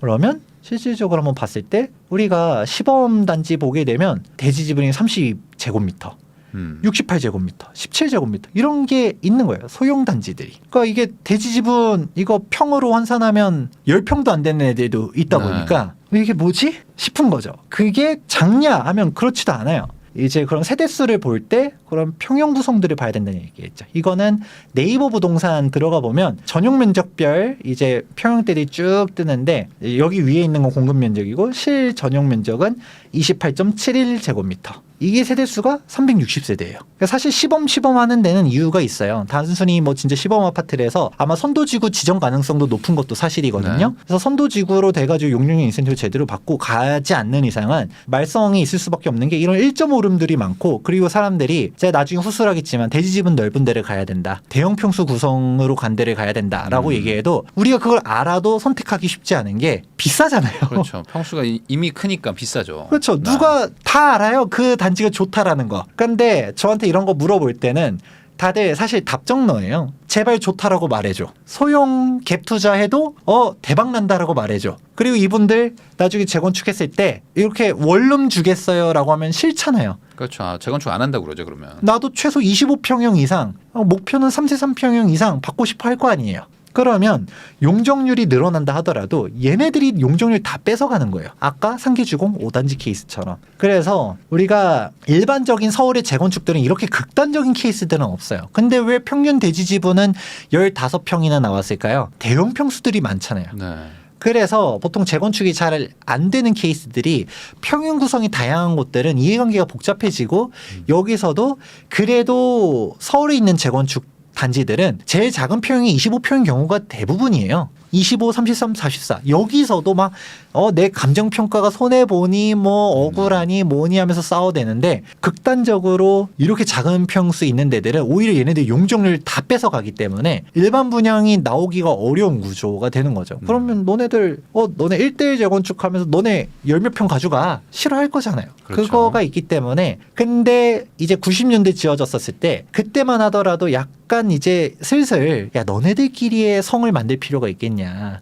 혼합형으로 가야 된다라고 하면서 다양한 평수들을 넣기 시작하고 그러다가 요즘 최근에는 소셜 믹스까지 가서 임대 아파트도 차별하면 안 된다. 임대동만 따로 두는 것도 아니고 예전에 옹벽 치고 이거는 안 되는 건 기본에 일반 분양 세대수랑 임대 아파트 세대수를 섞어라. 이런 네. 얘기까지 나오잖아요. 그런 상태인데 얘네들이 이렇게 다양하면 쉽지가 않고 또 더군다나 여긴 광역으로 가잖아요. 그러면 얘네만 가도 막 싸우는데 좀 뒤에 우리 단지는 얘만큼 극단적이진 않아. 근데 얘네랑 묶여가지고 우리 사업성이 전반적으로 다 떨어져. 왜 내가 너네 단지랑 묶여가지고 이렇게 손해를 봐야 돼? 라는 얘기가 나올 수 있기 때문에 사실 이상은 좋은데 현실적으로 어려울 수 있다. 그러면 어디를 가야 되느냐? 저는 냉정하지만 특별법이 없어도 갈 수 있는 곳들을 투자해야 된다라고 얘기를 해요. 그러면 딱 보면 대지분 높고 평형 구성 봤을 때 가장 작은 평형대들도 30평대들 이런 데들은 방 3개, 화장실 2개 이런 데들이 가장 작은 평수야.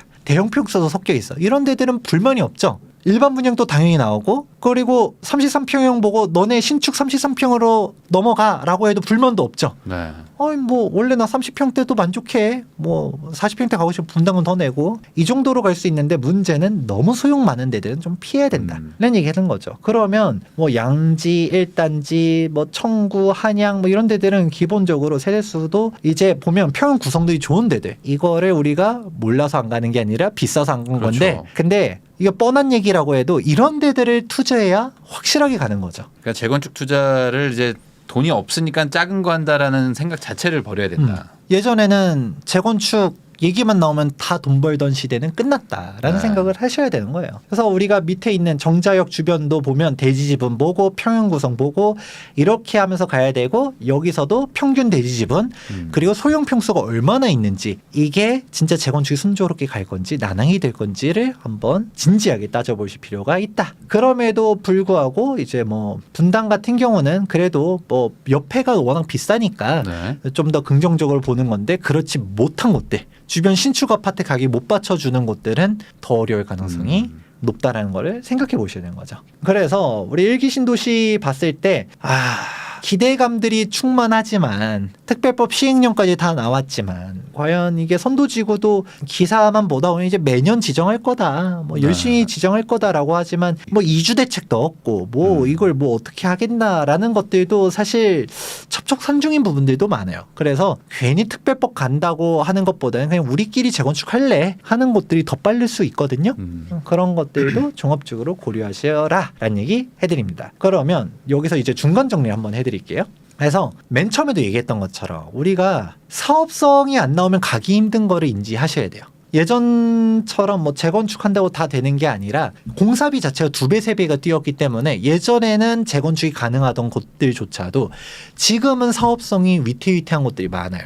그런데 정비 사업이라는 거는 75% 동률이 있어야지 갈 수 있는 사업이거든요. 네. 나는 분담금 오케이 납부해도 돼. 근데 다른 사람들이 오씨 이 부담금 어떻게 내? 라고 하기 시작하면 못 간다는 거죠. 지금 분담금의 현실이 예전에는 뭐 한 평균 3억 정도 내다가 지금은 3억이면 되게 좋은 거고요. 3, 4억 정도는 기본으로 생각을 하셔야 되고 오히려 사업성이 좀 안 좋아진 데들은 4, 5억 선으로 가는 곳들이 많아졌어요. 네. 5억을 초과하는 단지들도 심심치 않게 등장하고 있고 그런 상황이니까 우리가 또 막 고급화 지향하고 초고층 지향하고 이건 다 좋은데 그게 돈이잖아요 다. 그렇죠.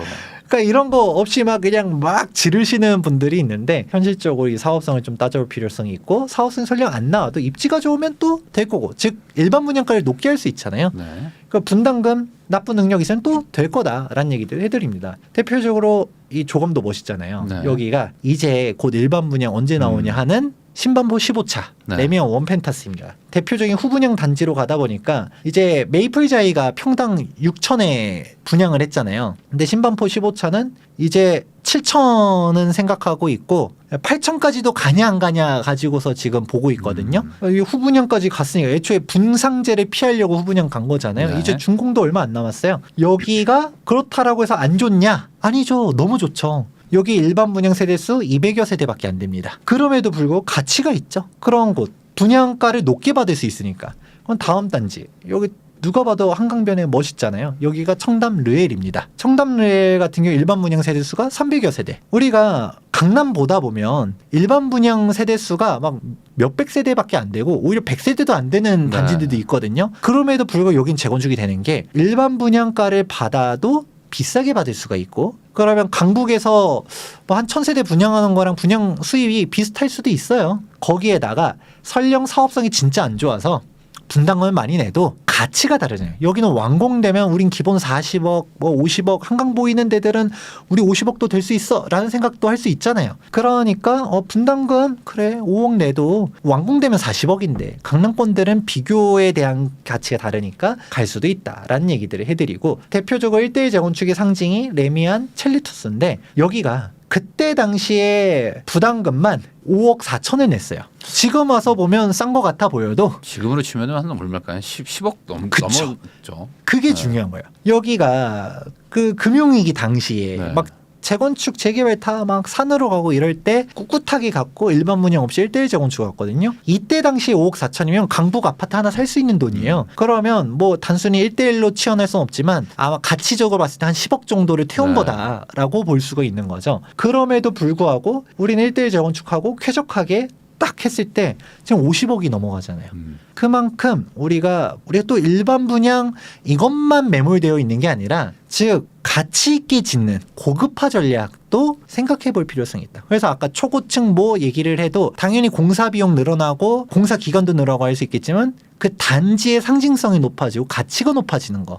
약간 이런 측면으로도 생각해 보는 것까지가 중수의 영역이다. 네. 라고 말씀드리고 싶습니다. 사업성, 입지, 분담금 납부 능력 네. 이런 것들을 생각해 보는 게 재개발 재건축 투자에 있어서 중요한 케이스다라고 말씀드리고요. 그러면 여기까지는 제가 그래도 종전에 저희 투미TV에서도 네. 여러 번 얘기를 했었었고 강연에서도 얘기했고 이 정도까지는 이렇게 깊숙하게 생각은 안 해봤어도 듣고 보면 그렇구나라고 생각할 수는 있는 영역들이에요. 근데 다시 이제 용적률을 여기서 일단 1차적으로는 종료를 하고 심화편으로 들어가야 여러분들도 이제 고수의 영역으로 들어갈 수 있습니다. 근데 이거는 아마 제 장담컨대 다루는 사람이 없어요. 네.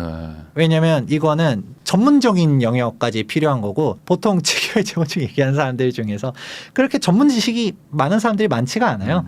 근데 이거 관련해서 잘 이해를 못하는 사람들이 많은데 보면 서울시 대책을 이제 다시 돌아옵니다. 맨 처음에 이 대책이 정말 유의미한 사항들이 많다는 얘기 해드렸잖아요. 근데 이거를 읽어도 뭐 좋은 내용들이 있는 것 같은데 잘 이해가 안 돼요. 뭐 그냥 좋은 게 좋은 거겠지. 그러니까 뭐 신문에서 압구정, 상구양, 여의도 시범도 재건축 터준다. 공공부담 대폭 완화하는데 뭐 그냥 좋은 거라니까 좋은 건가 보다 하지 이게 대체 왜 좋아지는지를 이해하기 어려워요. 왜냐하면 이 내용들을 보다 보면 뭐 종상향에 대한 내용이 없는 건 아니긴 한데 그거 정확하게 종상향보다는 용적률 내용이 나오는데 허용 용적률 인센티브를 올려주겠다. 이 허용 용적률이 뭐지? 싶고 뭐 이게 용적률을 더 주겠다가 아니라 허용 용적률 얘기 나오고 공공기여 부담 낮춰주겠다. 뭐 이거 좋은 거겠지? 그냥 이렇게 막연하게 이런 내용들 도시건축 규제 완화해주겠다라고 하니까 좋은 건가 보다 생각하는데 용어가 생소해가지고 일단 이해를 하기가 좀 어려운 부분들이 있거든요. 이 부분을 하나씩 설명해 드리도록 네. 할게요.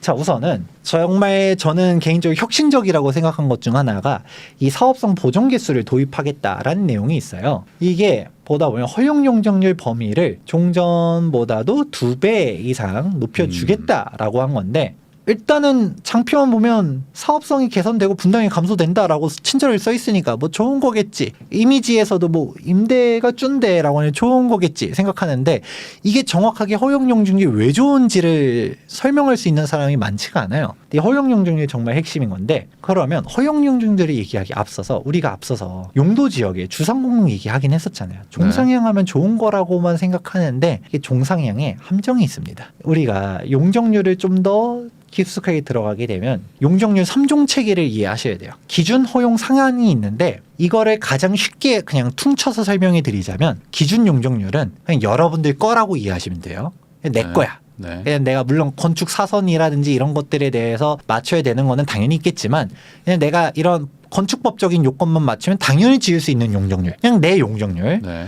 허용 용적률은 뭐 내 거라고 말하긴 어렵지만 그래도 조금만 노력하면 받기 쉬운 용적률. 그런데 상한 용적률은 내 게 아니에요. 그냥 서울시 건데 이제 국가한테 과도한 기부 체납을 통해서 받을 수 있는 어렵게 받아낼 수 있는 게 상한 용적률이다. 이 정도로 설명하면 되는 거죠. 그래서 여기 보다 보면 기준 용적률은 여기 써 있죠? 뭐 이런 건축법적인 내용만 충족하면 되는 거고 허용 용적률은 여기서도 이제 서울시가 막 이제 도시계획 측면에서 이제 유도하는 사항들, 네. 에너지라든지 뭔가 친환경 뭐 하면 해주겠다라는 사항들이 있는 거고 상한 용적률은 여러분들이 그렇게 싫어하는 임대주택, 기부 체납들이 네. 상한 용적률에 있다. 자, 일단 이런 게 있다 정도로 해서 접근해 보시면 우리가 종상향을 해주면 공짜가 아닙니다. 네. 보통 종상향에는 조건이 붙는 경우들이 되게 많아요.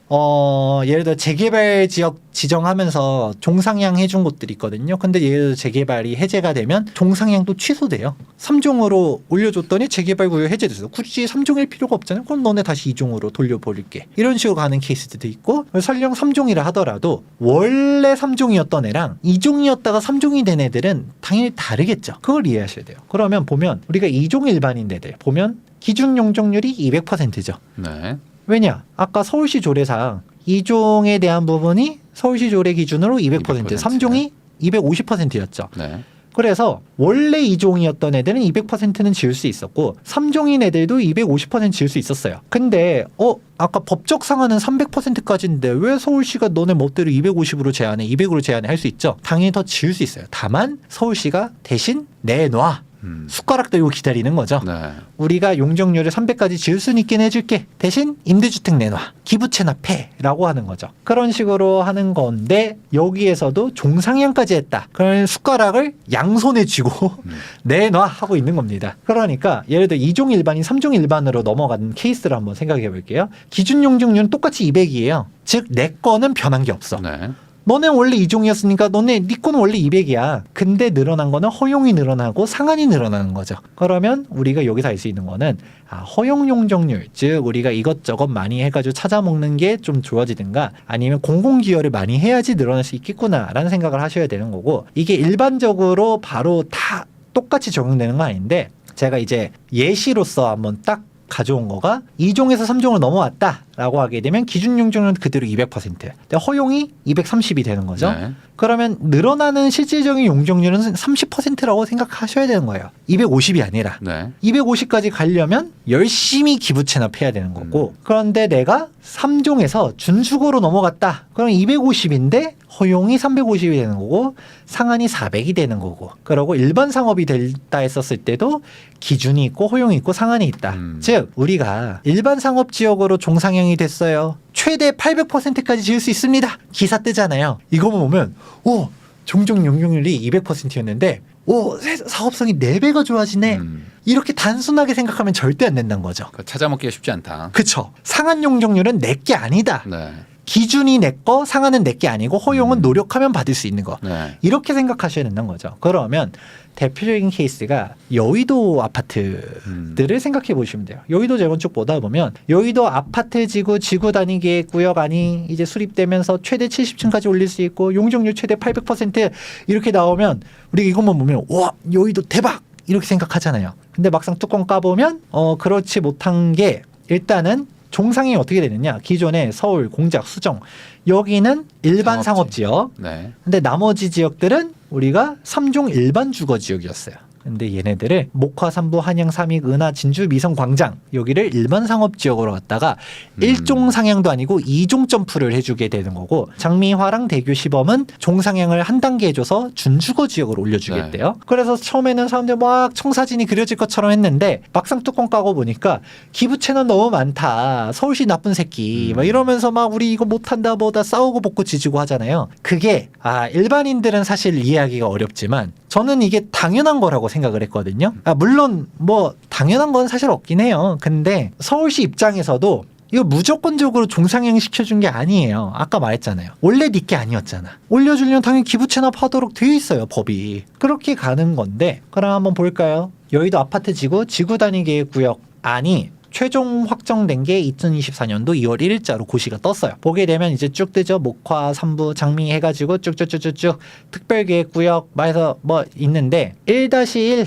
우리 1-2 목화, 삼부 아파트 한번 볼게요. 여기가 좀 대표적으로 비교하기 괜찮은 거가 3종 일반 주거 지역이 대부분이긴 한데 기존에 일반 상업 지역이 있었던 곳들도 있어요. 네. 그러면 여기가 용적률이 어떻게 바뀌느냐? 자, 기존 용적률이 230% 이하, 허용 용적률이 350% 이하, 상한 용적률이 800% 이하. 네. 근데 이것도 600% 이하를 권장한다라고 돼 있죠. 그러면 그냥 우리 잘 모르는 사람들은 아까 막 기사 보고 800% 이것만 꽂히는데 이제는 우리는 이걸 해석을 어떻게 해야 되느냐. 원래 네 거는 230이었고 그냥 350까지는 쉽게 줄게. 800은 네 거 아니다. 네. 800 받고 싶으면 많이 좀 줘라. 많이 내놔라. 이렇게 봐야 되는 거예요. 네. 이게 불리남님도 건축을 하시니까 사실 네. 아실 거예요. 왜냐면 보통은 시행하시는 분들은 이게 막 허용 용적률을 어떻게 찾아먹고 상한 용적률 기부 체납하고 이러는데 이거를 건축하는 사람들이나 알지 보통 일반인들 이걸 어떻게 알아요? 네. 모르는 사항들이거든요. 그러니까 이게 막상 뚜껑 까보면 언론에서는 800이라고 들었는데 근데 좋아지긴 했죠. 근데 350%다 라고 생각해야 되는 거예요. 네. 그런 거고 그러면 일반 상업 지역 같은 경우는 원래 일반 상업 지역이었잖아요. 그러면 여기가 기준 용적률 400% 허용 용적률을 좀 많이 주면 좋았는데 420%. 420%밖에 안 줘요. 그래서 상한 용적률 800 이렇게 가버린 거죠. 그러니까 우리가 생각하는 것처럼 다이나믹하게 사업성 개선이 되는 게 아니다라는 게 이제 눈에 보이는 거고요. 한 1.5배 뭐 그 정도 느낌. 늘어나긴 늘어났는데 네. 막 언론에서 막 상업지역 이거는 아니다. 한 3-4배 늘어나는 느낌은 전혀 아니다. 네, 그걸 찾아가려면 또 기부채는 어마어마하게 해야 되고 네. 그렇다 보니까 사람들이 특히 여의도 같은 경우는 고급 아파트를 지향하잖아요. 프리미엄 하이엔드 브랜드 해가지고 초고층 하겠다 뭐다 하면서 하는데 임대주택 많이 내놓으래. 네. 그러니까 싫은 거죠 주민들이. 지금 뭐 데이케어 센터 뭐 이런 거 나오잖아요. 네. 그것 때문에 또 싸우고 볶고 지지고 하는 이유들 또 막 그게 혐오 시설이라고 말할 수 있는가에 대해서는 조금 애매하지만 주민들은 극단적으로 치매센터 꺼져라 막 이런 얘기들도 하잖아요. 네. 그렇게 얘기할 정도로 막 반발들이 많은데 근데 이제 실질적으로 아까 봤을 때 허용 용적률 인센티브 이게 여의도 아파트 지구 관련된 사항인데 보면 우수 디자인, 장수명 주택, 녹색 건축물, 건축물 에너지 효율 등급, 신재생 에너지, 지능형 건축물 이게 일반적인 뭐 시행 사업 할 때 뭐 그냥 건물 짓고 이럴 때는 허용 용적률도 다 못 찾는 경우들도 있긴 해요. 부지가 네. 너무 작은 데들은 네. 막 이런 거 막 하고 하기가 쉽지 않을 수도 있거든요. 근데 일반적인 재개발 재건축처럼 대단지들은 이거 다 찾습니다. 이거 찾는 게 어렵지 않아요. 그러니까 네. 허용 용적률은 내 거다. 근데 상한이 문제다. 그래서 여러분들은 상한은 일단 내 게 아니라는 생각을 하셔야 되는데 자꾸 상한 용적률 보고서 우리 사업성 너무 좋아요. 그랬는데 이걸 하려면 기부 체납해야 된다는 거를 이해하셔야 되는 거고 그러면 다시 돌아와서 허용 용적률을 높여주겠다는 얘기는 이게 서울시 대책을 그냥 이해하기는 어려운 게 용적률 상한을 높여주겠다는 얘기 아니에요. 300이었었던 애를 350으로 400으로 해주겠다 얘기가 아니라 허용 용적률을 높여주겠대라고 했는데 이게 언뜻 보면 이게 뭔 소리야 하는 게 그럼 이제 해석이 되는 거죠. 오히려 상한 용적률을 높여주는 거는 크게 의미가 있는 게 아니에요. 네. 어차피 뜯기니까. 그렇죠. 아까 여의도 봤잖아요. 800 네. 해주면 뭐예요? 내 게 아니거든요. 그런데 허용 용적률을 높여주는 거는 그건 실질적인 체감 용적률이 많이 높아지는 거다. 네. 이게 진짜 임대주택 안 지으면서 받을 수 있는 용적률 인센티브다라고 이해를 하실 수 있기 때문에 전 이거 보면서 서울시가 고민 많이 했구나라는 생각을 했어요. 근데 이게 그러면 현실적으로 그냥 심플하게 이해하면은 대략 한 10에서 20% 정도 용적률을 그냥 더 준다 정도로 이해해도 뭐 크게 틀리진 않겠죠. 그렇죠. 사업성이 실질적으로 더 어차피 증가한다. 찾아 먹는 거니까. 그리고 이것만은 끝이 아니라 나중에 후술하겠지만 또 좋은 내용들이 또 네. 있어요. 그래서 시너지를 내면 사업성이 획기적으로 개선될 수가 있다고 보거든요. 네. 근데 문제는 이 보정 개수는 서울시의 자위적인 판단이 들어가긴 해요. 여기 사업성이 낮은 단지를 해주겠다라고 하잖아요. 낮은 단지의 기준이 뭐야라는 게 있어요. 그러면 서울시 발표 사항으로만 놓고 보면 1차적으로는 상계동, 중계동 이런 데들 사업성이 떨어지잖아요. 그런 데들 지정해 줄 것이라는 거는 일단 쉽게 예측할 수가 있는 것이고, 그런데 우리가 백프리핑 이제 그때 당시 서울시 행정 2부시장님께서 네. 발표를 했거든요. 그때 기자들 이제 백프리핑 과정에서 이게 자위적인 거 아니냐, 어디가 대상이냐, 뭐냐 이런 질문들을 기자님들이 했어요. 그때 이 부시장님께서 뭐라고 대답했었냐면 뭐 하도 비판들 막 이거 다 안 되는 거 아니냐라고 하니까 뭐 우리가 넓게 보면 뭐 강남 제외하고서는 지정할 수 있다라는 시까지도 얘기하는 거죠. 그러면 일단은 강남은 대상이 아니다. 네. 강남 빼고다 막 이렇게 지금 얘기하는 그렇죠. 거죠. 강남 빼고는 지정할 가능성이 높다라는 건데 그렇다고 해서 다 지정해 줄 것이냐. 이걸 또 제가 친한 기자님들 통해서 연락을 해보니까 여의도는 대상이냐 했을 때 여의도는 대상이 아닐 가능성이 높다라고 하더라고요. 네. 여의도 자체는 이미 종상행위 뭐니 다른 특혜들을 준 게 있기 때문에 서울시가 일단 이번 보정 개수에서 생각하지는 않고 있다라고 보는 거죠. 사실 여의도는 뭐 사실 강남이 아닐 뿐이지 뭐 워낙 좋은 도시니까 그래서 과연 지정해 줄 것인지는 모르겠지만 아니 근데 그 멘트에서도 있었어요. 그 지가가 좀 낮은 데들 위주로 그쵸? 좀 해주겠다. 약간 네. 그런 느낌이었기 때문에 좀 잘 되는 데를 뭐 더 잘해주겠다는 느낌까지는 아니었어요. 사실 이렇게 한 이유도 이해는 됩니다. 지금 재개발 재건축 관련해서 제가 현실적으로 보셔야 됩니다라고 보는, 저는 객관적으로 얘기해드리기 노력하기 위해서 하는 거지 전 무조건 재개발이 다 됩니다 뭐 이렇게 얘기하진 않거든요. 네.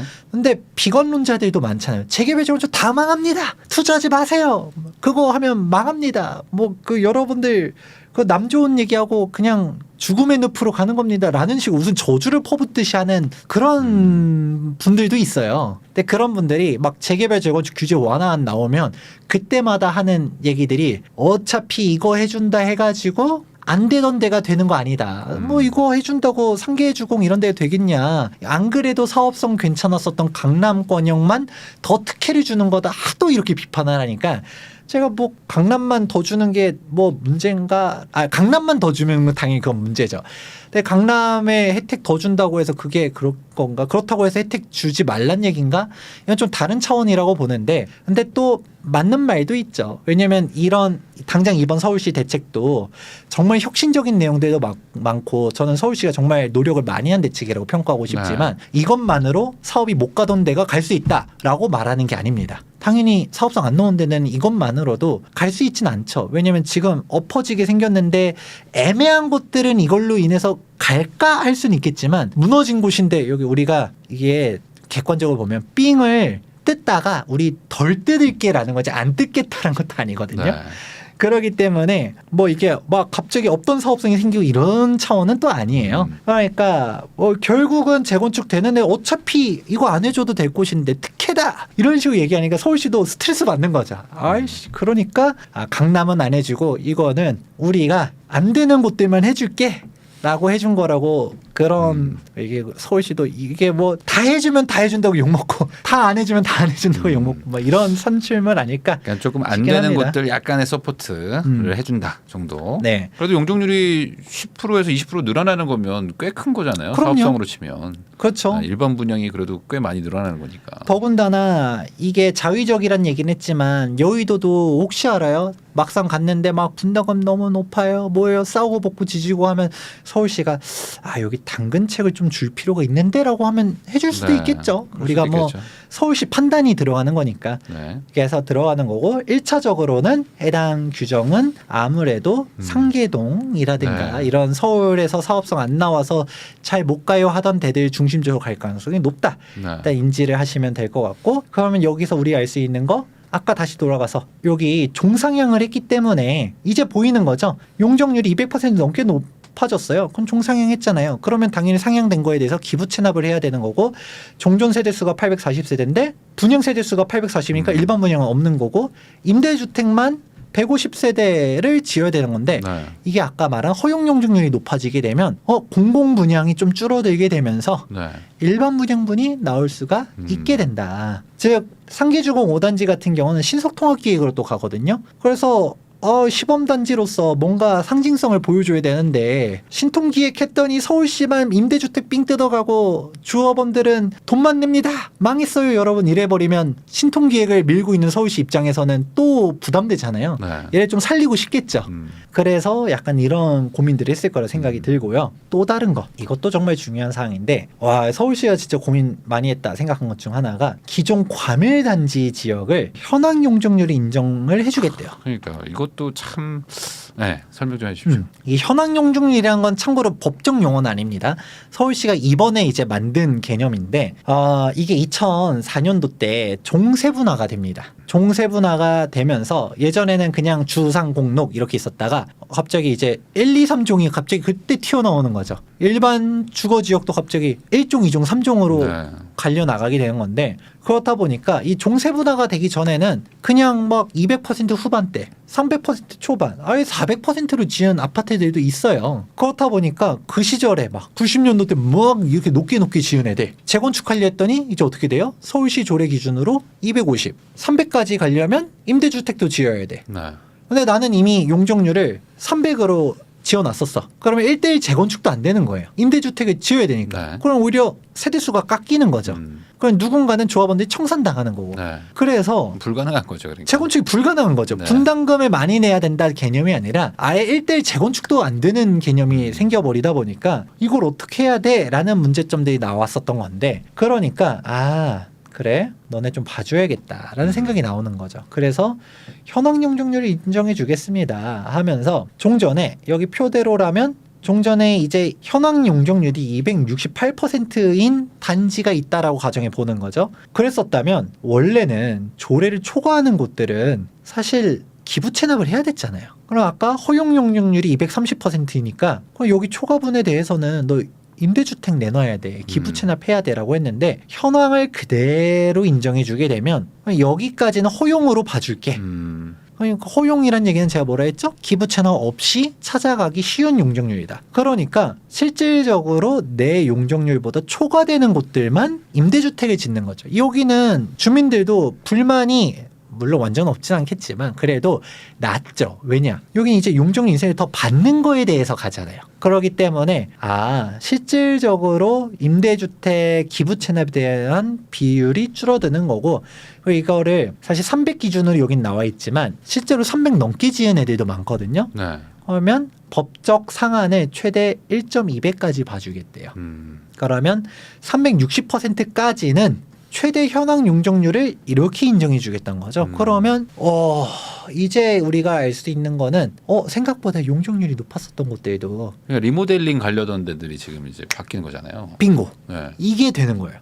이거는 여기서 우리가 체크할 수 있는 포인트 중 첫 번째는 그러면 이게 허용 용률이 높아지니까 기부 체납에 대한 부담들이 예전보다는 낮아지면 사업성이 획기적으로 개선되겠다라는 것도 생각할 수 있겠지만 사실 허용 용적률을 높여준다라는 거 현황 용적률 인정해준다라는 게 일반 분양은 아니에요. 네. 왜냐하면 1대1 재건축 할 수 있을 만큼을 해주겠다라는 거잖아요. 그런데 이렇게 용적률이 높았었던 곳들 막 종전에 막 그러니까 무슨 300%. 300%까지 200 후반까지 가는 애들이 예전에는 재건축이 불가능에 가까웠죠. 네. 아까 말씀하셨던 것처럼 리모델링으로 가는 이유가 재건축하면 오히려 세대수가 깎여. 그러니까 리모델링으로 가야겠다. 리모델링이 좋아서 가는 게 아니라 리모델링으로 밖에 선택지가 없는 단지들도 있었거든요. 그렇게 이렇게 용적률이 높은 단지들이 많잖아요. 이런 애들이 굳이 리모델링을 할 이유가 있을까라는 얘기들이 나오는 거죠. 네. 근데 리모델링도 사실 복잡해요. 왜냐하면 리모델링 조합이 이미 설립돼 있어요. 더구나 시공사 선정까지 했어요. 네. 이거 돌이키기가 어렵거든요. 입찰 보증금 다시 돌려주고 조합 네. 해산해야 되는데 비용들 일단 한번 정산해야 그렇죠. 되잖아요. 단순히 재개발 재건축 조합이 시공사 바꾸는 거랑은 차원이 달라요. 조합을 일단 해산해야 되거든요. 그렇다 보니까 일단은 조합 설립되고 뭐하고 하는 데들은 좋고 나쁘고를 떠나서 그래도 현실적으로 냉정히 생각하면 일단은 어떻게나 빠르게 가야 된다라고 저는 생각합니다. 네. 근데 조합 설립도 안 된 곳들은 곰곰이 생각해봐도 굳이 리모델링일 필요가 있을까? 재건축과 선회를 아직 조합 설립 안 된 곳들은 진지하게 고민해볼 타이밍이 이제 된 거죠. 네. 이런 혜택까지 나오고 그러니까 그런 식으로 가는 것도 있다라는 거를 생각해 보시고 또 공공기업 부담 완화 이것도 되게 중요합니다. 종상향을 할 때 공공기업 부담을 15% 해줬던 거를 10% 완화해 주는데 이게 진짜 크거든요. 그러니까요. 이거를 누가 보면 그냥 5%라고 생각할 수 있는데 이 5% 차이가 정말 큽니다. 그리고 근데 이거에 대한 거는 좀 이따가 좀 더 디테일에 설명해 드리고 그리고 좀 되게 재밌는 게 이 대육케어 센터 여기 네. 나오잖아요. 저 이거 보면서 딱 여의도 노렸다라는 네. 생각이 들었습니다. 여기 왜 보다 거기 보면 이렇게 넣고 싶어 할까? 그러니까요. 야, 사실 그게 어쩔 수 없는 거는 있을 거예요. 분명히 이제 고령화 사회에 가면서 네. 이런 노인들에 대한 시설이 필요한 거는 사실인데 이게 제일 쉬운 게 서울시 입장에서 제일 쉬운 게 재개발 재건축 조합 때려잡는 거예요. 인허가권을 짚고서 그렇죠. 흔들잖아요. 그러니까 좋아서 받아들이는 게 아니라 어거지로 가는 건데 사실 조합 입장에서는 아니 우리가 기부 체납하는 거는 오케이인데 그래도 주민들이 원하는 거 예를 들어 도서관이든 운동 체육 시설이든 아니면 하다못해 공원이든 뭐 할 수 있는 기부 체납 방식은 많잖아요. 왜 하필 치매 센터인데 하면서 막 싫어하는데 네. 서울시가 원래 이런 공공시설들은 서울시 국공유지 위에다가 지어야 되는 게 원래 맞죠. 네. 근데 서울시가 국공유지 서울시 부지라 하더라도 멋대로 할 수 있을까요? 맨날 얘기 나오잖아요. 네. 우리 동네에 왜 짓냐 이거. 뭐 자폐아들 위한 뭐 특수학교 반대 뭐 이런 얘기 나오고 그러고 막 무슨 소각장 반대 서울시 부지라고 해서 서울시가 멋대로 할 수 있는 게 없어요. 특히 왜 우리 지역에다 넣냐 라는 얘기들은 맨날 얘기하잖아요. 그러니까 이게 막 서울시 땅에서도 멋대로 하기 쉽지 않은 거를 인허가권 가지고서 막 하면 조합에 알아서 지어주는 거면 주민들이 반대를 못 하는 거죠. 네. 물론 이 조원이 반대는 해도 인허가 싫어?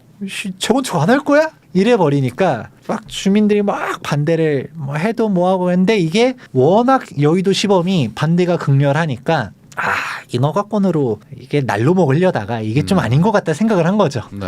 그래서 이 건축물 개수라는 게 있어요. 건축물 개수 0.7을 1.0으로 상향시키겠다라고 이게 다 올리는 게 아니라 지역 필요 시설, 전략 육성 시설 하면서 대표적인 케이스를 데이케어 센터로 넣은 거는 그러니까 여의도 그냥 저격한 거밖에 안 되는데 근데 이게 그렇죠. 뭐 기사에서 그래도 치매 센터로 말할 수는 없으니까 노치원 반대 이러면서 막 싸우고 있었다 보니까 사실 여의도를 타겟으로 본 건데 근데 이게 들으면 또 개수가 또 뭐야 하는 거죠. 그러면 이제 상한 용적률 결정할 때 나오는 개념을 이해하실 필요가 있는데 여러분들이 상한 용적률을 갈 때는 이게 내게 아니란 얘기 해드렸죠. 과도한 기부 체납, 임대주택 등을 해야 되는데 보게 되면 상한 용적률을 보면 제가 앞서서 기본적으로 설명해 드렸잖아요. 내게 아니다.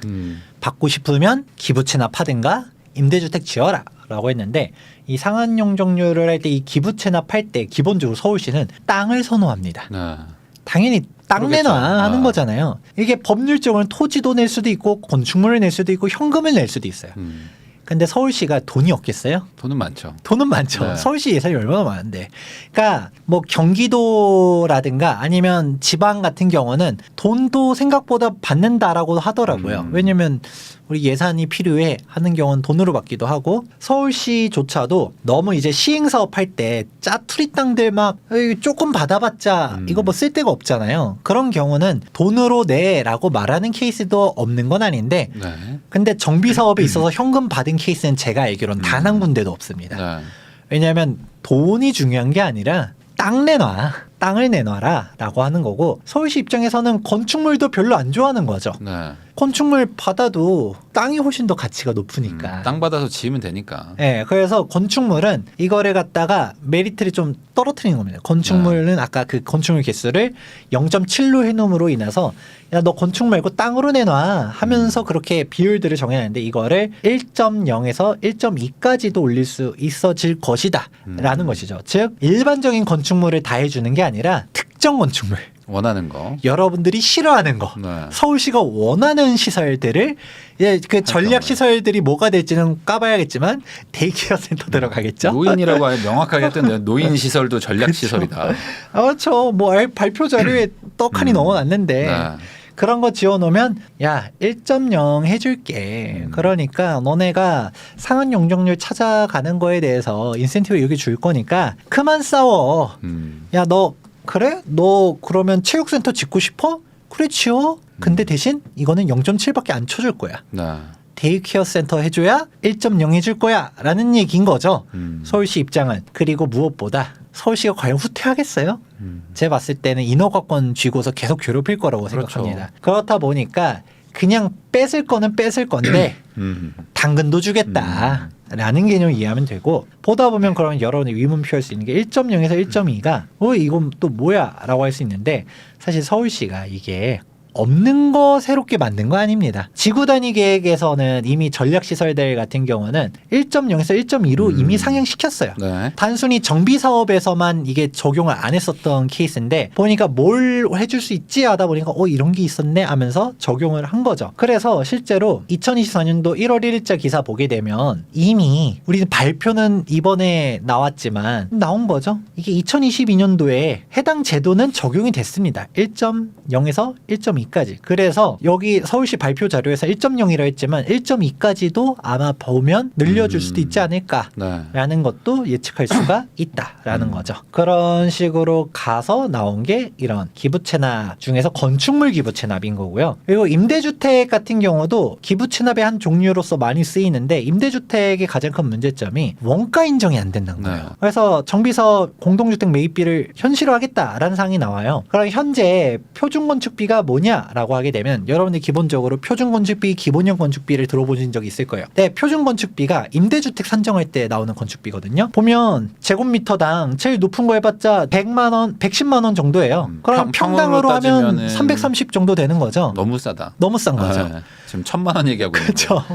지금 뭐 하이엔드라고 안 해서 1,000만 원까지는 안 가도 그래도 지금 기본적으로 신규 수주들은 7, 800들 기본적으로 깔고, 종전의 수주 한 애들이 막 500에서 한 애들이 막 건설사 어떻게든 올리려고, 조합을 어떻게든 막으려고 해서 합의된 금액대 600대에서 가잖아요. 그런 거 보면 너무 싼데라고 할 수 있는데, 이게 더 함정은 주택 공급 면적 기준으로 갑니다. 네. 이게 공급 면적의 적용이잖아요. 그러면 여러분들이 진짜 이거 건축비를 잘 모르시는 분들은, 그러니까 평당 1,000만 원 시대가 온다라고 해도 막 실명을 밝히긴 좀 뭐한데, 어느 분이 아파트 원가 공개해라, 건설사들이 폭리를 취한다, 아파트 2억이면 짓는다, 막 이런 얘기 하시는 분 있잖아요. 네.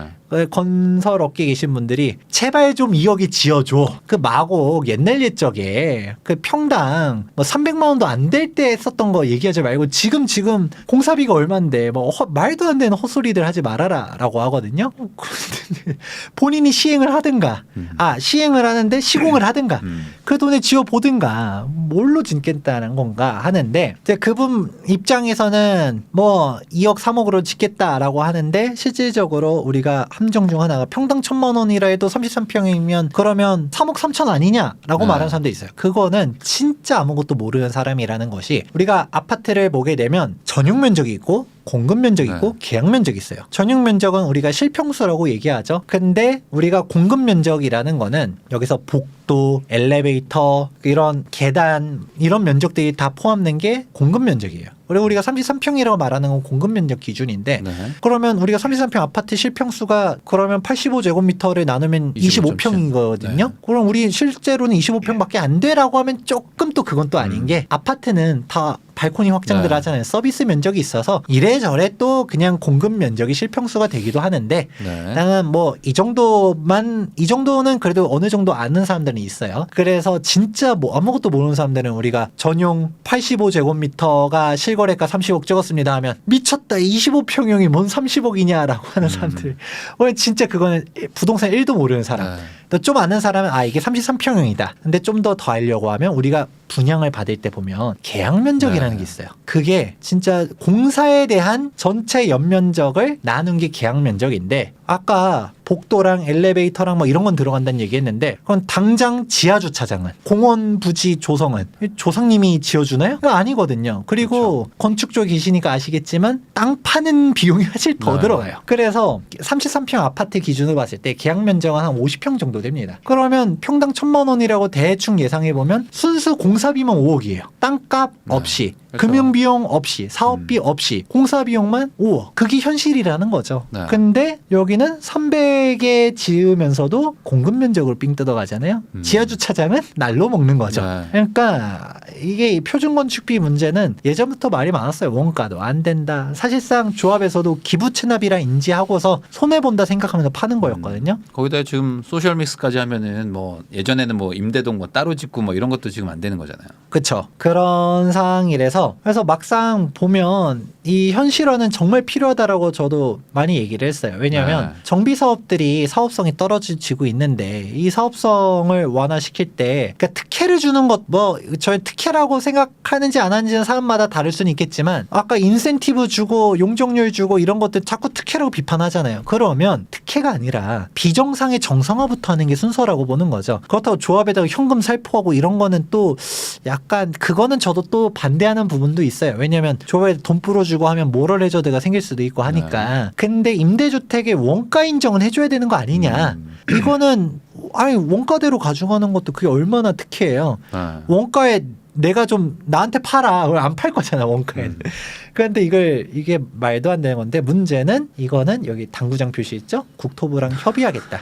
이 표준건축비는 네. 서울시가 할 수 있는 게 아닌데 이건 좀 잘 좀 개선됐으면 좋겠다라는 얘기 한 번 더 얘기를 해드리고요. 여기서 정말 혁신적인 사항이 하나 나옵니다. 이게 기반 시설을 입체 복합화해서 주택 용지를 추가 확보하겠다라는 사항이 나오는데 이거를 진짜 이 도시계획을 잘 모르시는 분들은 뭔 소리야 싶을 거예요. 주택 용지 추가 확보? 뭐 추가 확보하면 좋은 건가? 그냥 싶을 수는 있는데 도대체 뭐야? 할 수 있는 거죠. 일단 예시를 한번 볼게요. 도로랑 공원을 입체하겠대요. 근데 여기 반포주공 1, 2, 4주구 예시가 나오네요. 올림픽대로를 위에 덮개공원 네. 만드는 식으로 시설물로 기부 체납하는 거 나오는 게 있고 그리고 건축물과 녹지축을 입체화해서 우리가 쭉 연결 뭐 이런 식으로 공간 이제 상층부를 갖다가 활용하는 시설물 얘기 나오는 것도 있고 근데 주택용지 추가 확보된다고 아니면 시설을 고밀 복합화해가지고 아까 말한 이거 문화복합시설도 있겠지만 데이케어 센터라든가 이런 거 넣으면 주택용지가 늘어난다라는 얘기 있어요. 그런데 아니 늘어난다니까 늘어난 줄 알겠지만 이게 뭐야 생각할 수 있는데 여러분들이 진짜 잘 모르는 사항들 중 하나가 제가 이제 질문을 하나 드릴게요. 용적률 늘어난다라고 하면 좋은 거라고 생각하잖아요. 근데 마냥 좋을까요? 만약 안 좋으니까 이런 질문을 하시는 거겠죠? 그쵸?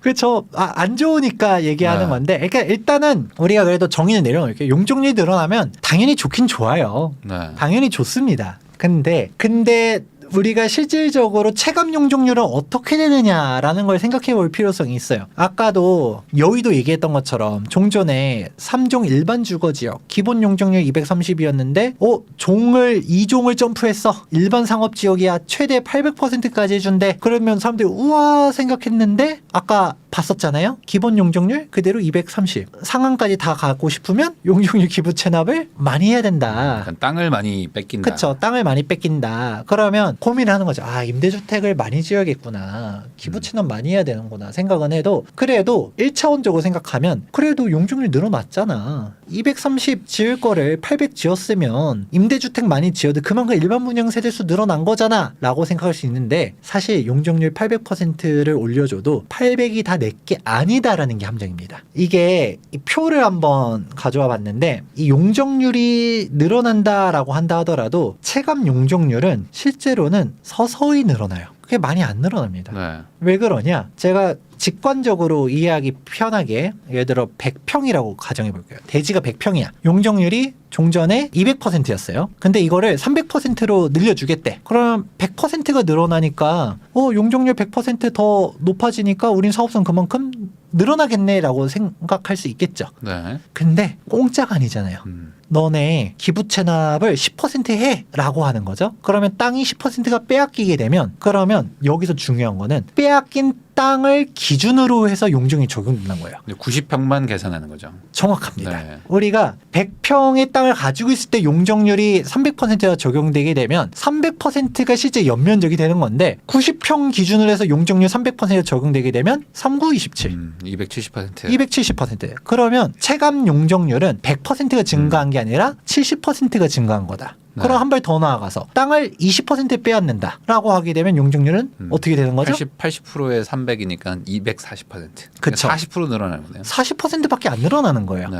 그러니까 우리가 땅 10% 기부채나 20% 기부채는 어마어마한 거고, 그러니까 우리가 이게 땅을 내놓는 게 정말 안 좋은 거다라는 거죠. 그러면 우리가 맨 처음에 이제 나왔었던 부분, 여기서 공공기업 부담을 네. 15%를 10%로 완화해 준다라는 게 꼴랑 5% 이게 아니라 이 대지로서 5%라는 거는 어마어마하게 크다라는 거를 그렇죠. 1차적으로 알 수가 있다라는 것이고요. 그리고 그럼 이제 시설물에 대한 것들도 이해할 수가 있는 거예요. 우리가 보게 되면 자, 기부 체납이 당연하겠지만 땅을 빼앗는 게 1, 네. 그리고 땅이랑 건축물 빼앗는 게 2, 그리고 건축물만 빼앗는 게 3. 근데 정확하게는 건축물만 빼앗지는 않죠. 여기는 이제 분필을 해서 데이케어 센터니 뭐니 이런 거 짓게 되면 서울시로 이제 소유권이 넘어가는 거 해서 이제 땅도 서울시가 가져가는 그런 건데, 그럼 이만큼 대지 면적이 줄어드니까 이 줄어든 면적 기준으로 건축물을 짓는 거예요. 그러니까 땅으로만 빼앗는 것보다는 건축물로도 짓는 게 아무래도 비용 절감 효과가 있겠지만, 그런데 뭐 그러면 우리가 복합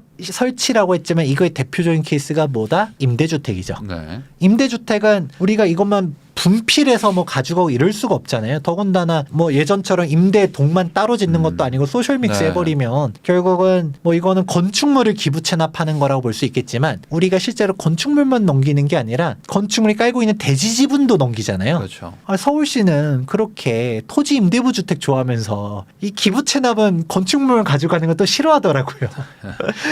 내로남불이 아닌가 생각하는데, 그러니까 이 지분도 줄어들기 때문에 땅만 빼앗는 게 제일 안 좋은 케이스. 건축물도 뭐 그나마 땅보다는 낫긴 한데 건축물도 그 건축물의 만큼 지분이 줄어들기 때문에 조금 안 좋다. 네. 땅 뺏기는 것보다는 덜 하긴 하지만 그 건축물 빼앗기는 것도 사실 안 좋다라는 겁니다. 그러면 진짜 좋은 거는 돈으로 내는 건데, 아까 얘기했죠. 서울시가 돈으로 안 받아요, 안 받으니까. 받아요? 안 받기 네. 때문에 시설물로 기부 체납하는 거는 진짜 혁신적인 겁니다. 그럼 이 시설물 기부 체납의 대표적인 케이스를 한번 보게 되면 성수 전략정비구역이에요. 보면 신속통합기획 발표하면서 여기가 어디죠? 강변북로죠. 강변북로 위를 덕계공원 쫙 길게 한다고 해요. 아까 막 반포나 뭐 압구정 이런 데처럼 찔끔찔끔하는 게 아니라 쫙 성수 1지구부터 해서 길쭉하게 3지구 앞까지 다 덮는데, 그러면 성수 조합원들은 이거 되게 좋아해요. 왜냐면 이게 비용을 몇 천억이 들어가긴 할 거예요. 그러면 왜 우리 돈으로 짓냐라고 할 수는 있겠지만, 그래도 강변북로 우리 이게 이런 접한 곳들의 숙명이 한강 뷰는 가져가도 네. 소음과 살잖아요. 그렇죠. 근데 이 소음도 차단을 하고 그리고 앞마당이 생기고, 앞마당에 공원이 생기는 거니까 어찌 그쵸. 보면. 그러니까 이게 뭐 공공적인 측면으로 하면서도 뭐 상부상조가 되는 네. 거죠. 근데 이거는 이렇게까지 생각하는 사람들은 많지만 사실 저는 이거 보면서 진짜 좋은 거다. 왜냐면 이게 사실상 돈으로 기부 그렇죠. 체납하는 효과를 얻을 네. 수 있는 거죠. 남의 땅에 건물 지어주고. 그렇죠. 이제 이거는 국공유지위잖아요. 거니까. 그러니까 내 땅 위에서 막 공원 내고 뭐 하고 하면 이거는 내 땅을 기부 체납하면서 내가 건축할 수 있는 대지 면적이 줄어들게 되는 건데, 이게 여긴 서울시 부지 위에다가 짓는 거는 시설물로만 내니까 즉 돈으로만 내는 효과가 있어서 이거는 진짜 일석이조가 되는 그런 효과가 나온다. 그래서 성수 전략정비구역도 이제 2월 달에 고시가 났는데, 이 고시 사항들 보다 보면 예전에는 이렇게 공원을 쫙 한강변에 까는 안이 있었어요. 네. 근데 이거를 덕계공원으로 바꿔버렸죠. 그러니까 이 공원 면적이 이제 줄게 되는 거죠. 실제로는 공원 자체는 비슷해 보여도 내 땅이 아닌 곳에 짓는 게 네. 있고, 대신 조금 원래 공원이 아니었었던 데들 여기에 녹지도 넣어라 라고 하는 게 있긴 해요. 그래서 실제로 대지 면적이 얼마나 늘어나느냐라는 건 보긴 봐야겠지만, 그래도 이렇게 시설물로서 기부 체납하는 거는 진짜 도움이 많이 되는 그런 이런 효과가 거는 있다. 뭐 조합에서 뭐 당연히 뭐 이런 건 오케이죠. 그렇죠. 이런 거는 이런 것도 물론 싫어하는 조합원들도 있어요. 왜 우리 우리 돈 가지고 짓냐라고 하는 거는, 근데 그거는 욕심이죠. 서울시가 이것도 안 해주고 저것도 안 해준다 하면 분명 인허가를 해줄까요? 우리가 내줄 건 내줘야 되고 얻을 건 얻어야 되는데 가능하면 내주는 것 중에서는 최대한 유리한 쪽으로 내주는 네. 게 좋다. 그럼 그렇죠. 아까 땅 건축물 현금 중에서 현금이 제일 좋은데 현금은 안 해주니까 시설물 중에서도 우리가 내 땅 위에 짓는 시설물은 사실상 땅도 같이 내는 건데, 근데 이런 국유지, 시유지 위에 짓는 시설물은 사실상 현금 기부 체납의 효과를 얻을 수 있으니까 정말 좋은 거라는 거를 일반인들이 잘 모르는 네. 거죠. 그러고 이제 압구정도 보게 되면 덕계공원도 있고 이 문제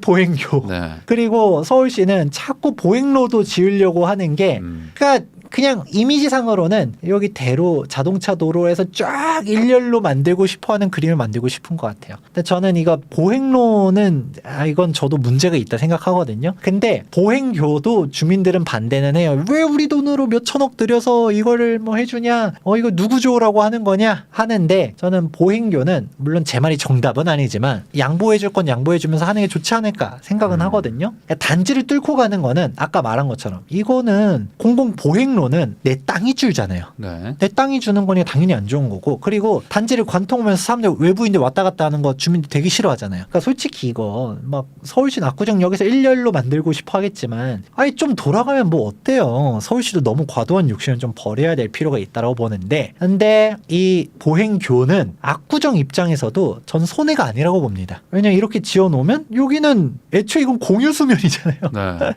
공유수면 위에다가 돈으로 내는 건데, 그러면 사람들이 얘기하죠. 그래도 이게 과도하다. 서울시가 과연 공짜로 해주겠냐. 땅을 안 내는 대신 과도하게 비용을 해서 왜 우리가 이런 공공시설물을 우리 돈으로 하냐라고 하지만, 내 시설이었으면 내가 이거 유지 관리도 해야 되는, 이건 서울시가 알아서 유지 관리 할 거잖아요. 그러니까 일단 지어만 주고 끝인 것도 있고, 또 이거 만약에 취소되면 솔직히 서울시가 가만히 있을까요? 또 다른 거 뭐 하겠죠. 일단 인허가에 대해서 모난 돌이 정맞는다고 분명 인허 가지고 괴롭혀질 가능성이 있고, 얘가 취소되면 기부 체납은 어차피 해야 돼요. 그렇죠. 아까 얘기한 종상향 해주고 초고층 해주고 이거 그냥 해줄 거예요. 분명 기부 체납을 받아낼 건데, 그럼 이제 압구정으로 데이케어 센터가 압구정으로 네. 갈 가능성도 있죠. 네. 그런데 데이케어 센터 좋아하시는 분들이 있으면 뭐 제가 할 말은 없는데, 근데 데이케어 센터도 제가 얘기했죠. 땅을 내놓는 거라는 거죠. 그게 좋은 게 아니라는 거죠. 아까 말했던 것처럼 땅이 줄어드는 거는 용적률이 아무리 높아진다 하더라도 실질 체감 용적률이 줄어든다라는 얘기를 이해하셔야 근데 됩니다. 이제 저 보행 교가 생기면 아마 이 통경축 요거를 아마 공공으로 만들려고 또 하겠죠. 이제 그걸 걱정하시는 것 같긴 합니다.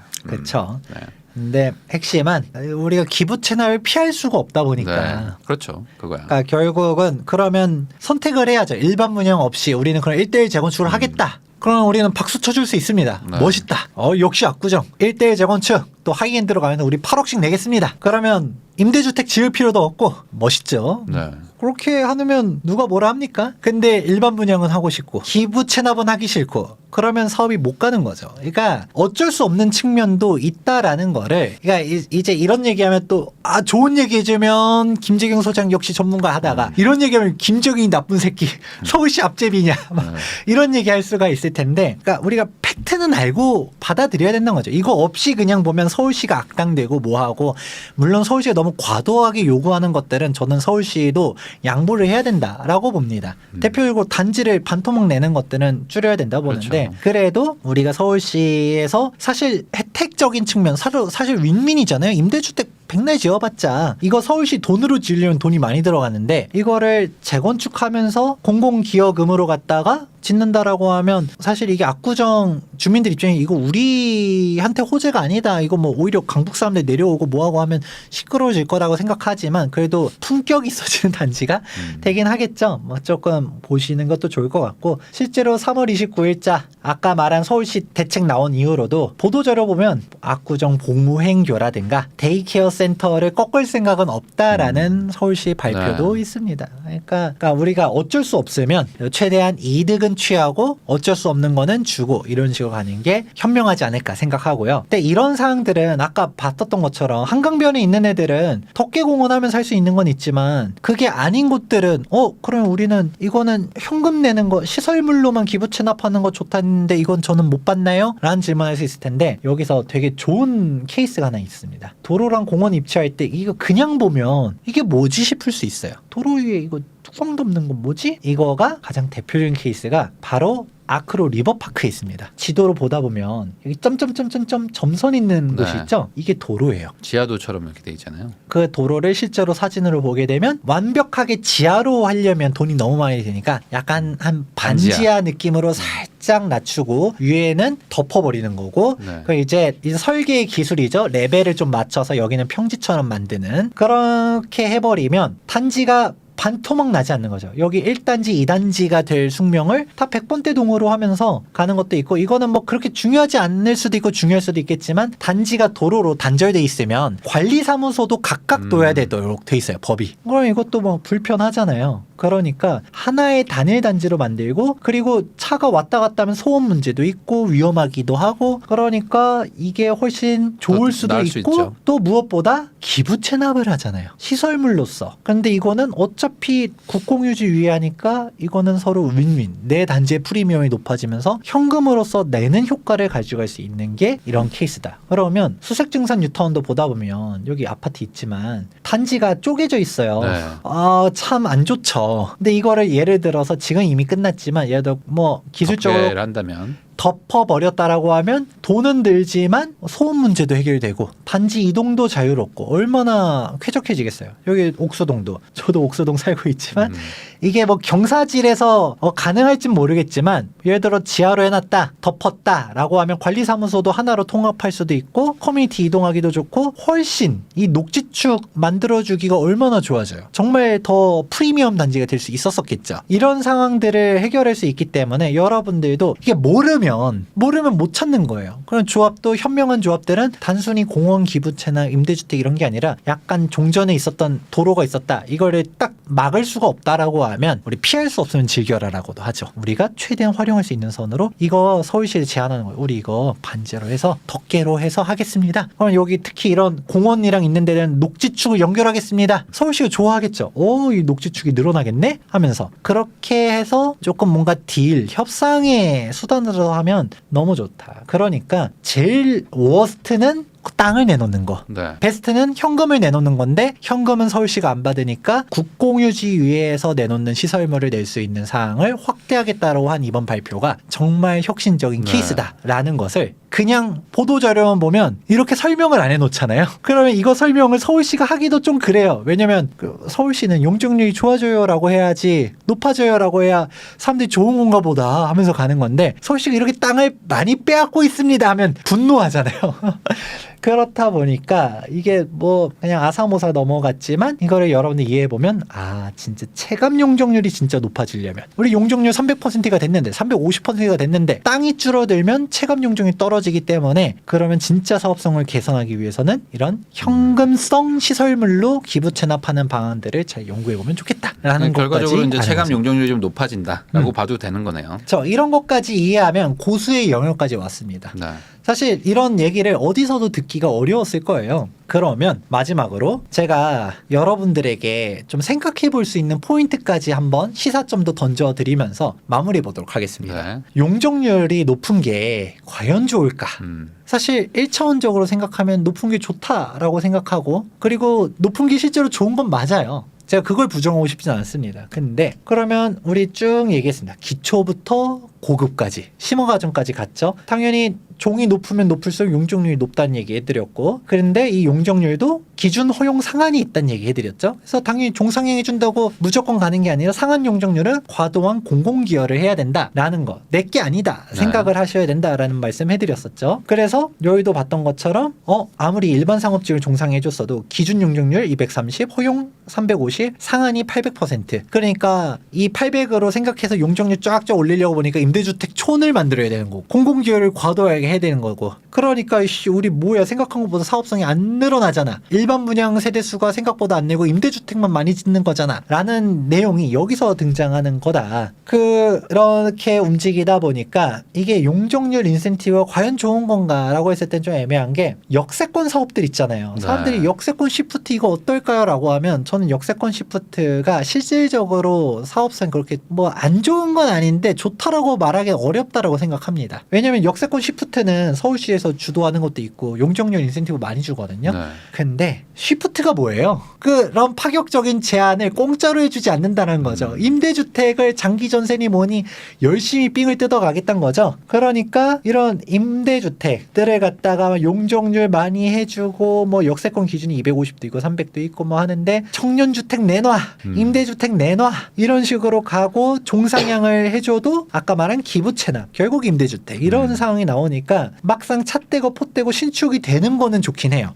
사실 그 모양 그 꼴로 있는 것보다는 사업성이 사실 안 좋은 데도 많거든요. 신축 쪽에 얘기한 곳들 역세권 시프트로 가도 그래도 신축이 되는 거는 저는 좋은 거라고 말하지만 근데 막상 뚜껑 까고 보면 실질적으로 사업성이 어마어마하게 좋은가 관련해서는 의문이 드는 곳들이 있어요. 근데 이런 거 없이 그냥 소장님이 왜 자꾸 역세권 시프트는 얘기 안 합니까? 저희 용적률 500이에요 라고 하면 제가 얘기 안 하는 이유가 여기서 등장하는 거죠. 500이 중요한 게 아니라 이게 과도한 기부 채납을 해서 실제 일반 분양이 얼마고 내 임대주택 얼마나 짓는 거고 그리고 내 분담금이 얼마고 그리고 임대주택 많이 짓고 뭐 하면 아까 얘기했죠? 표준건축비 생각하면 이거는 사실 부담금이 지으면 지을수록 이제 깨지는 손해죠. 거니까. 그리고 우리가 또 생각해 볼 수 있는 게 세대수가 예를 들어 1000세대가 됐어요. 임대주택 원래 임대주택이 없었을 때는 500세대를 지을 단지가 2배를 늘려줘서 1000세대로 늘어났어요. 그럼 서울시는 얘기하겠죠. 너네 원래 500세대 지을 거를 1000세대로 지었으니까 절반 내놔. 250세대 국가한테 내놔 임대주택으로. 그럼 너네 일반 분양 250세대가 늘어난 거니까 너네한테도 좋은 거 아니야 라고 생각할 수 있겠죠. 단순하게 생각하면 좋은 것 같거든요. 근데 진지하게 생각해보면 일단은 1000세대를 지을 때 건축비가 들어가고 네. 아까 임대주택은 또 삥을 뜯어가잖아요. 지하 주차장도 공짜로 그쵸? 가져가고. 원가 인정도 안 해주고 네. 내 땅도 사실상 뺏어가는 느낌인 네. 거고 그런 식으로 가져가는 건데 그럼 그래도 일반 분양이 늘어났으니까 거기서 충당하면 되겠지라고 하면 늘긴 느는데 사업성이 개선되긴 해요. 안 는다는 건 아닙니다. 근데 막상 이 250세대조차도 아까 뭐 표준건축비 생각하면서 임대주택 삥 뜯기는 것도 있지만 그 250세대를 짓는 건축비는 들어가잖아요. 아까 공사비 평당 800만 원 해서 네. 뭐 지었어요. 한 세대에 4억 들여서 했어. 근데 일반 분양을 예를 들어서 10억에 했다라고 쳐요. 일반 분양 10억이면 분양 수입이 10억이 아니라는 거예요. 순수한 그 공사비 4억 들어간 거 사실 금융비용이니 뭐니 들어간 거 다 빼야죠. 그런 거 생각하면 실질적으로 한 세대 일반 분양 더 늘어났을 때 나한테 남는 돈은 5억이네? 이 5억에서도 또 아까 말한 표준건축비 네, 임대주택에서 임대주택 하는 거 뺏기고. 하고 그러면 그래도 우리는 그래도 일단 남습니다. 네. 그래도 그런 거 감안해도 일반 분양 하나 할 때마다 뭐 4억씩 남는다고 또 가정을 해볼게요. 250세대 일반 분양 늘어났으면 그만큼 분양 수입이 늘어났으니까 조합원 부담금이 줄어드는 건 팩트죠. 네. 근데 이렇게 임대주택이 늘어나고 과밀화가 되면 단지 퀄리티가 사실 좋다라고 할 수 있을까요? 그러니까 뭐 사업은 되지만 이제 거주성이 좀 떨어지니까 아무래도. 쾌적성이 줄어들고 네. 그렇게 되면 더군다나 우리가 임대주택도 무조건 임대주택 나쁘단 게 아니에요. 지을 수밖에 없는 것들은 지어줘야겠죠. 근데 이런 역세권 사업들 과도한 공공기여를 하는 데들 임대주택 촌으로 만들어버리면 사실 사람들이 봤을 때 우리 분양세대 나는 분양세대인데 임대가 너무 많으면 저 거기 살아요 해도 너 임대 사는지 뭔지 뭐 그렇게 오해할 수도 있겠죠. 그러니까 LH 아파트들도 사람들이 싫어하는 게 자꾸 LH 떼달라. 네. 휴먼시아 떼달라. 또 그 휴먼시아는 옛날 얘기죠. 요즘 이제 LH의 뭐 새로운 브랜드 안단테 이것도 결국 순살자이 얘기하면서 검단에 무너진 거 네. 새로 지을 때도 뭐 얘기해요? 안단테 떼주고 GS로 해줘라고 하잖아요. 아니 GS 그렇게 욕하면서 GS로 하길 원해. 지들도 LH 싫단 거죠.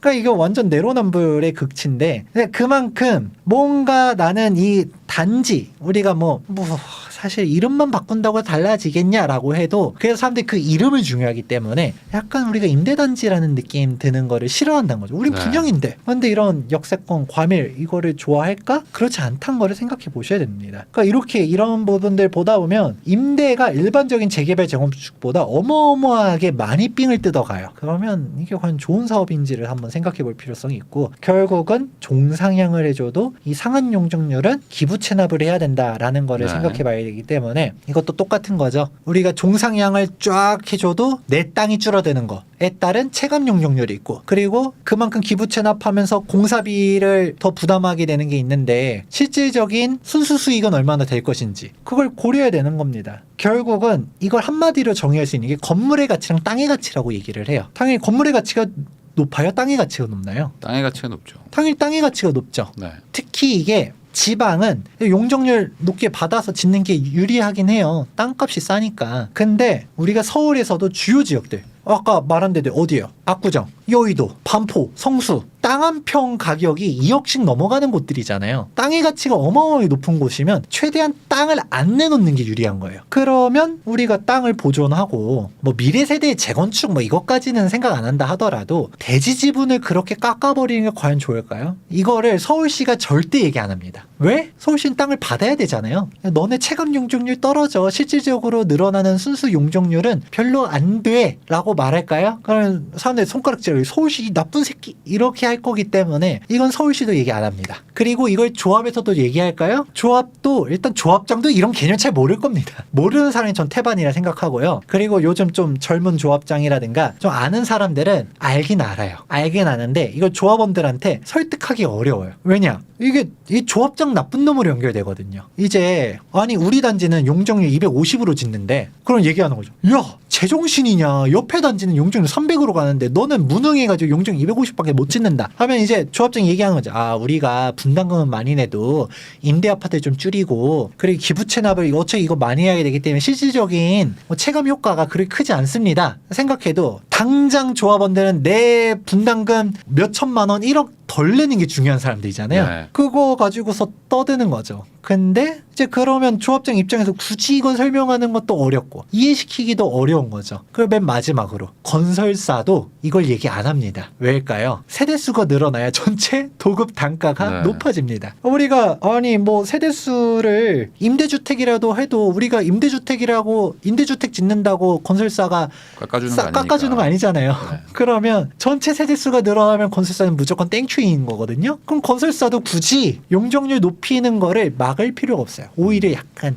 팁처럼 야 너네 용적률 이런 것도 찾아먹을 수 있는데 안 찾아먹네? 뭔가 팁처럼 알려줘요. 그러면 우리 조합이 잘해가지고 보통 일반적인 조합원들은 종전 용적률에서 막 인센티브 받아서 세대수가 늘어났습니다 하면 와 우리 조합 일 잘한다 이렇게 박수 치잖아요. 진짜 좋은 건가? 아까 레미안 칠리투스 봤잖아요. 네. 1대1 재건축을 해도 쾌적하게 짓고 일반 분양 하나도 없어도 그게 진짜 프리미엄 단지로서 임대주택 없이 고급화로 가는 거죠. 아까 말한 것처럼 압구정 상부역도 진짜 막 기부 체납 우리 안 할 거야 라고 하면 그냥 1대1 재건축 가면 돼요. 네. 실제로 그럴 만한 돈도 있으신 분들이잖아요. 그러면서 초고층을 쫙 가버리면 진짜 박수 치면서 움직일 수 있는 그들만의 성체를 만들 수 있는 그런 게 되는 건데 땅을 지키는 거잖아요. 그거를 생각해 보는 거죠. 그러니까 여러분들 보다 보면 역세권 청년주택 1호 여기 용산에 있거든요. 딱 봐도 이게 뭐야 싶은 단지가 있어요. 탁장의 상징이라고 볼 수 있는 건데 용적률이 962%래요. 네. 이게 일반 분양 해가지고 이게 뭐 예를 들어 일반 분양도 아니지만 일반 분양 했다고 쳐요. 가치가 있을까요 이게? 그런 거를 생각해 보는 거예요. 우리가 단순히 사업성 내 돈 들어가는 게 작은 게 좋고 뭐 그냥 난 여기 들어가 살 게 아니라 투자자들은 당장 분담금 줄어드는 게 뭐 가치 뭐 그게 뭐가 중요할 수 있겠지만 사실 가치가 높아야 즉 신축 아파트의 가격이 높아지는 거고 그거 역시도 내 가격 내가 투자 수익으로도 환원될 수 있는 거기 때문에 단순히 뭐 우리가 금액이 얼마고 이거 보는 게 아니라 진짜 제대로 된 주택을 짓는 게 좋다. 그리고 땅의 가치를 생각해 보게 되면 또 이 땅을 기부 체납하게 되면 체감 용적률 떨어진다는 얘기 계속 해드렸잖아요. 그런 거 생각해 보면 기부 체납하고 종상향하는 게 과연 좋을까라는 것도 생각해 볼 필요성이 있어요. 그런데 이런 얘기를 아무도 안 하죠. 아까 얘기했던 서울시도 삥을 뜯어야 되고 조합장도 일단 이걸 모르겠지만 알아도 설명하기가 어렵고 건설사도 이거를 뭔가 팁처럼 알려주고 세대수를 늘려야 전체 도급 단가가 높아지고 이해관계가 용적률이 늘어나는 곳으로만 모두 다 모이는 거예요. 근데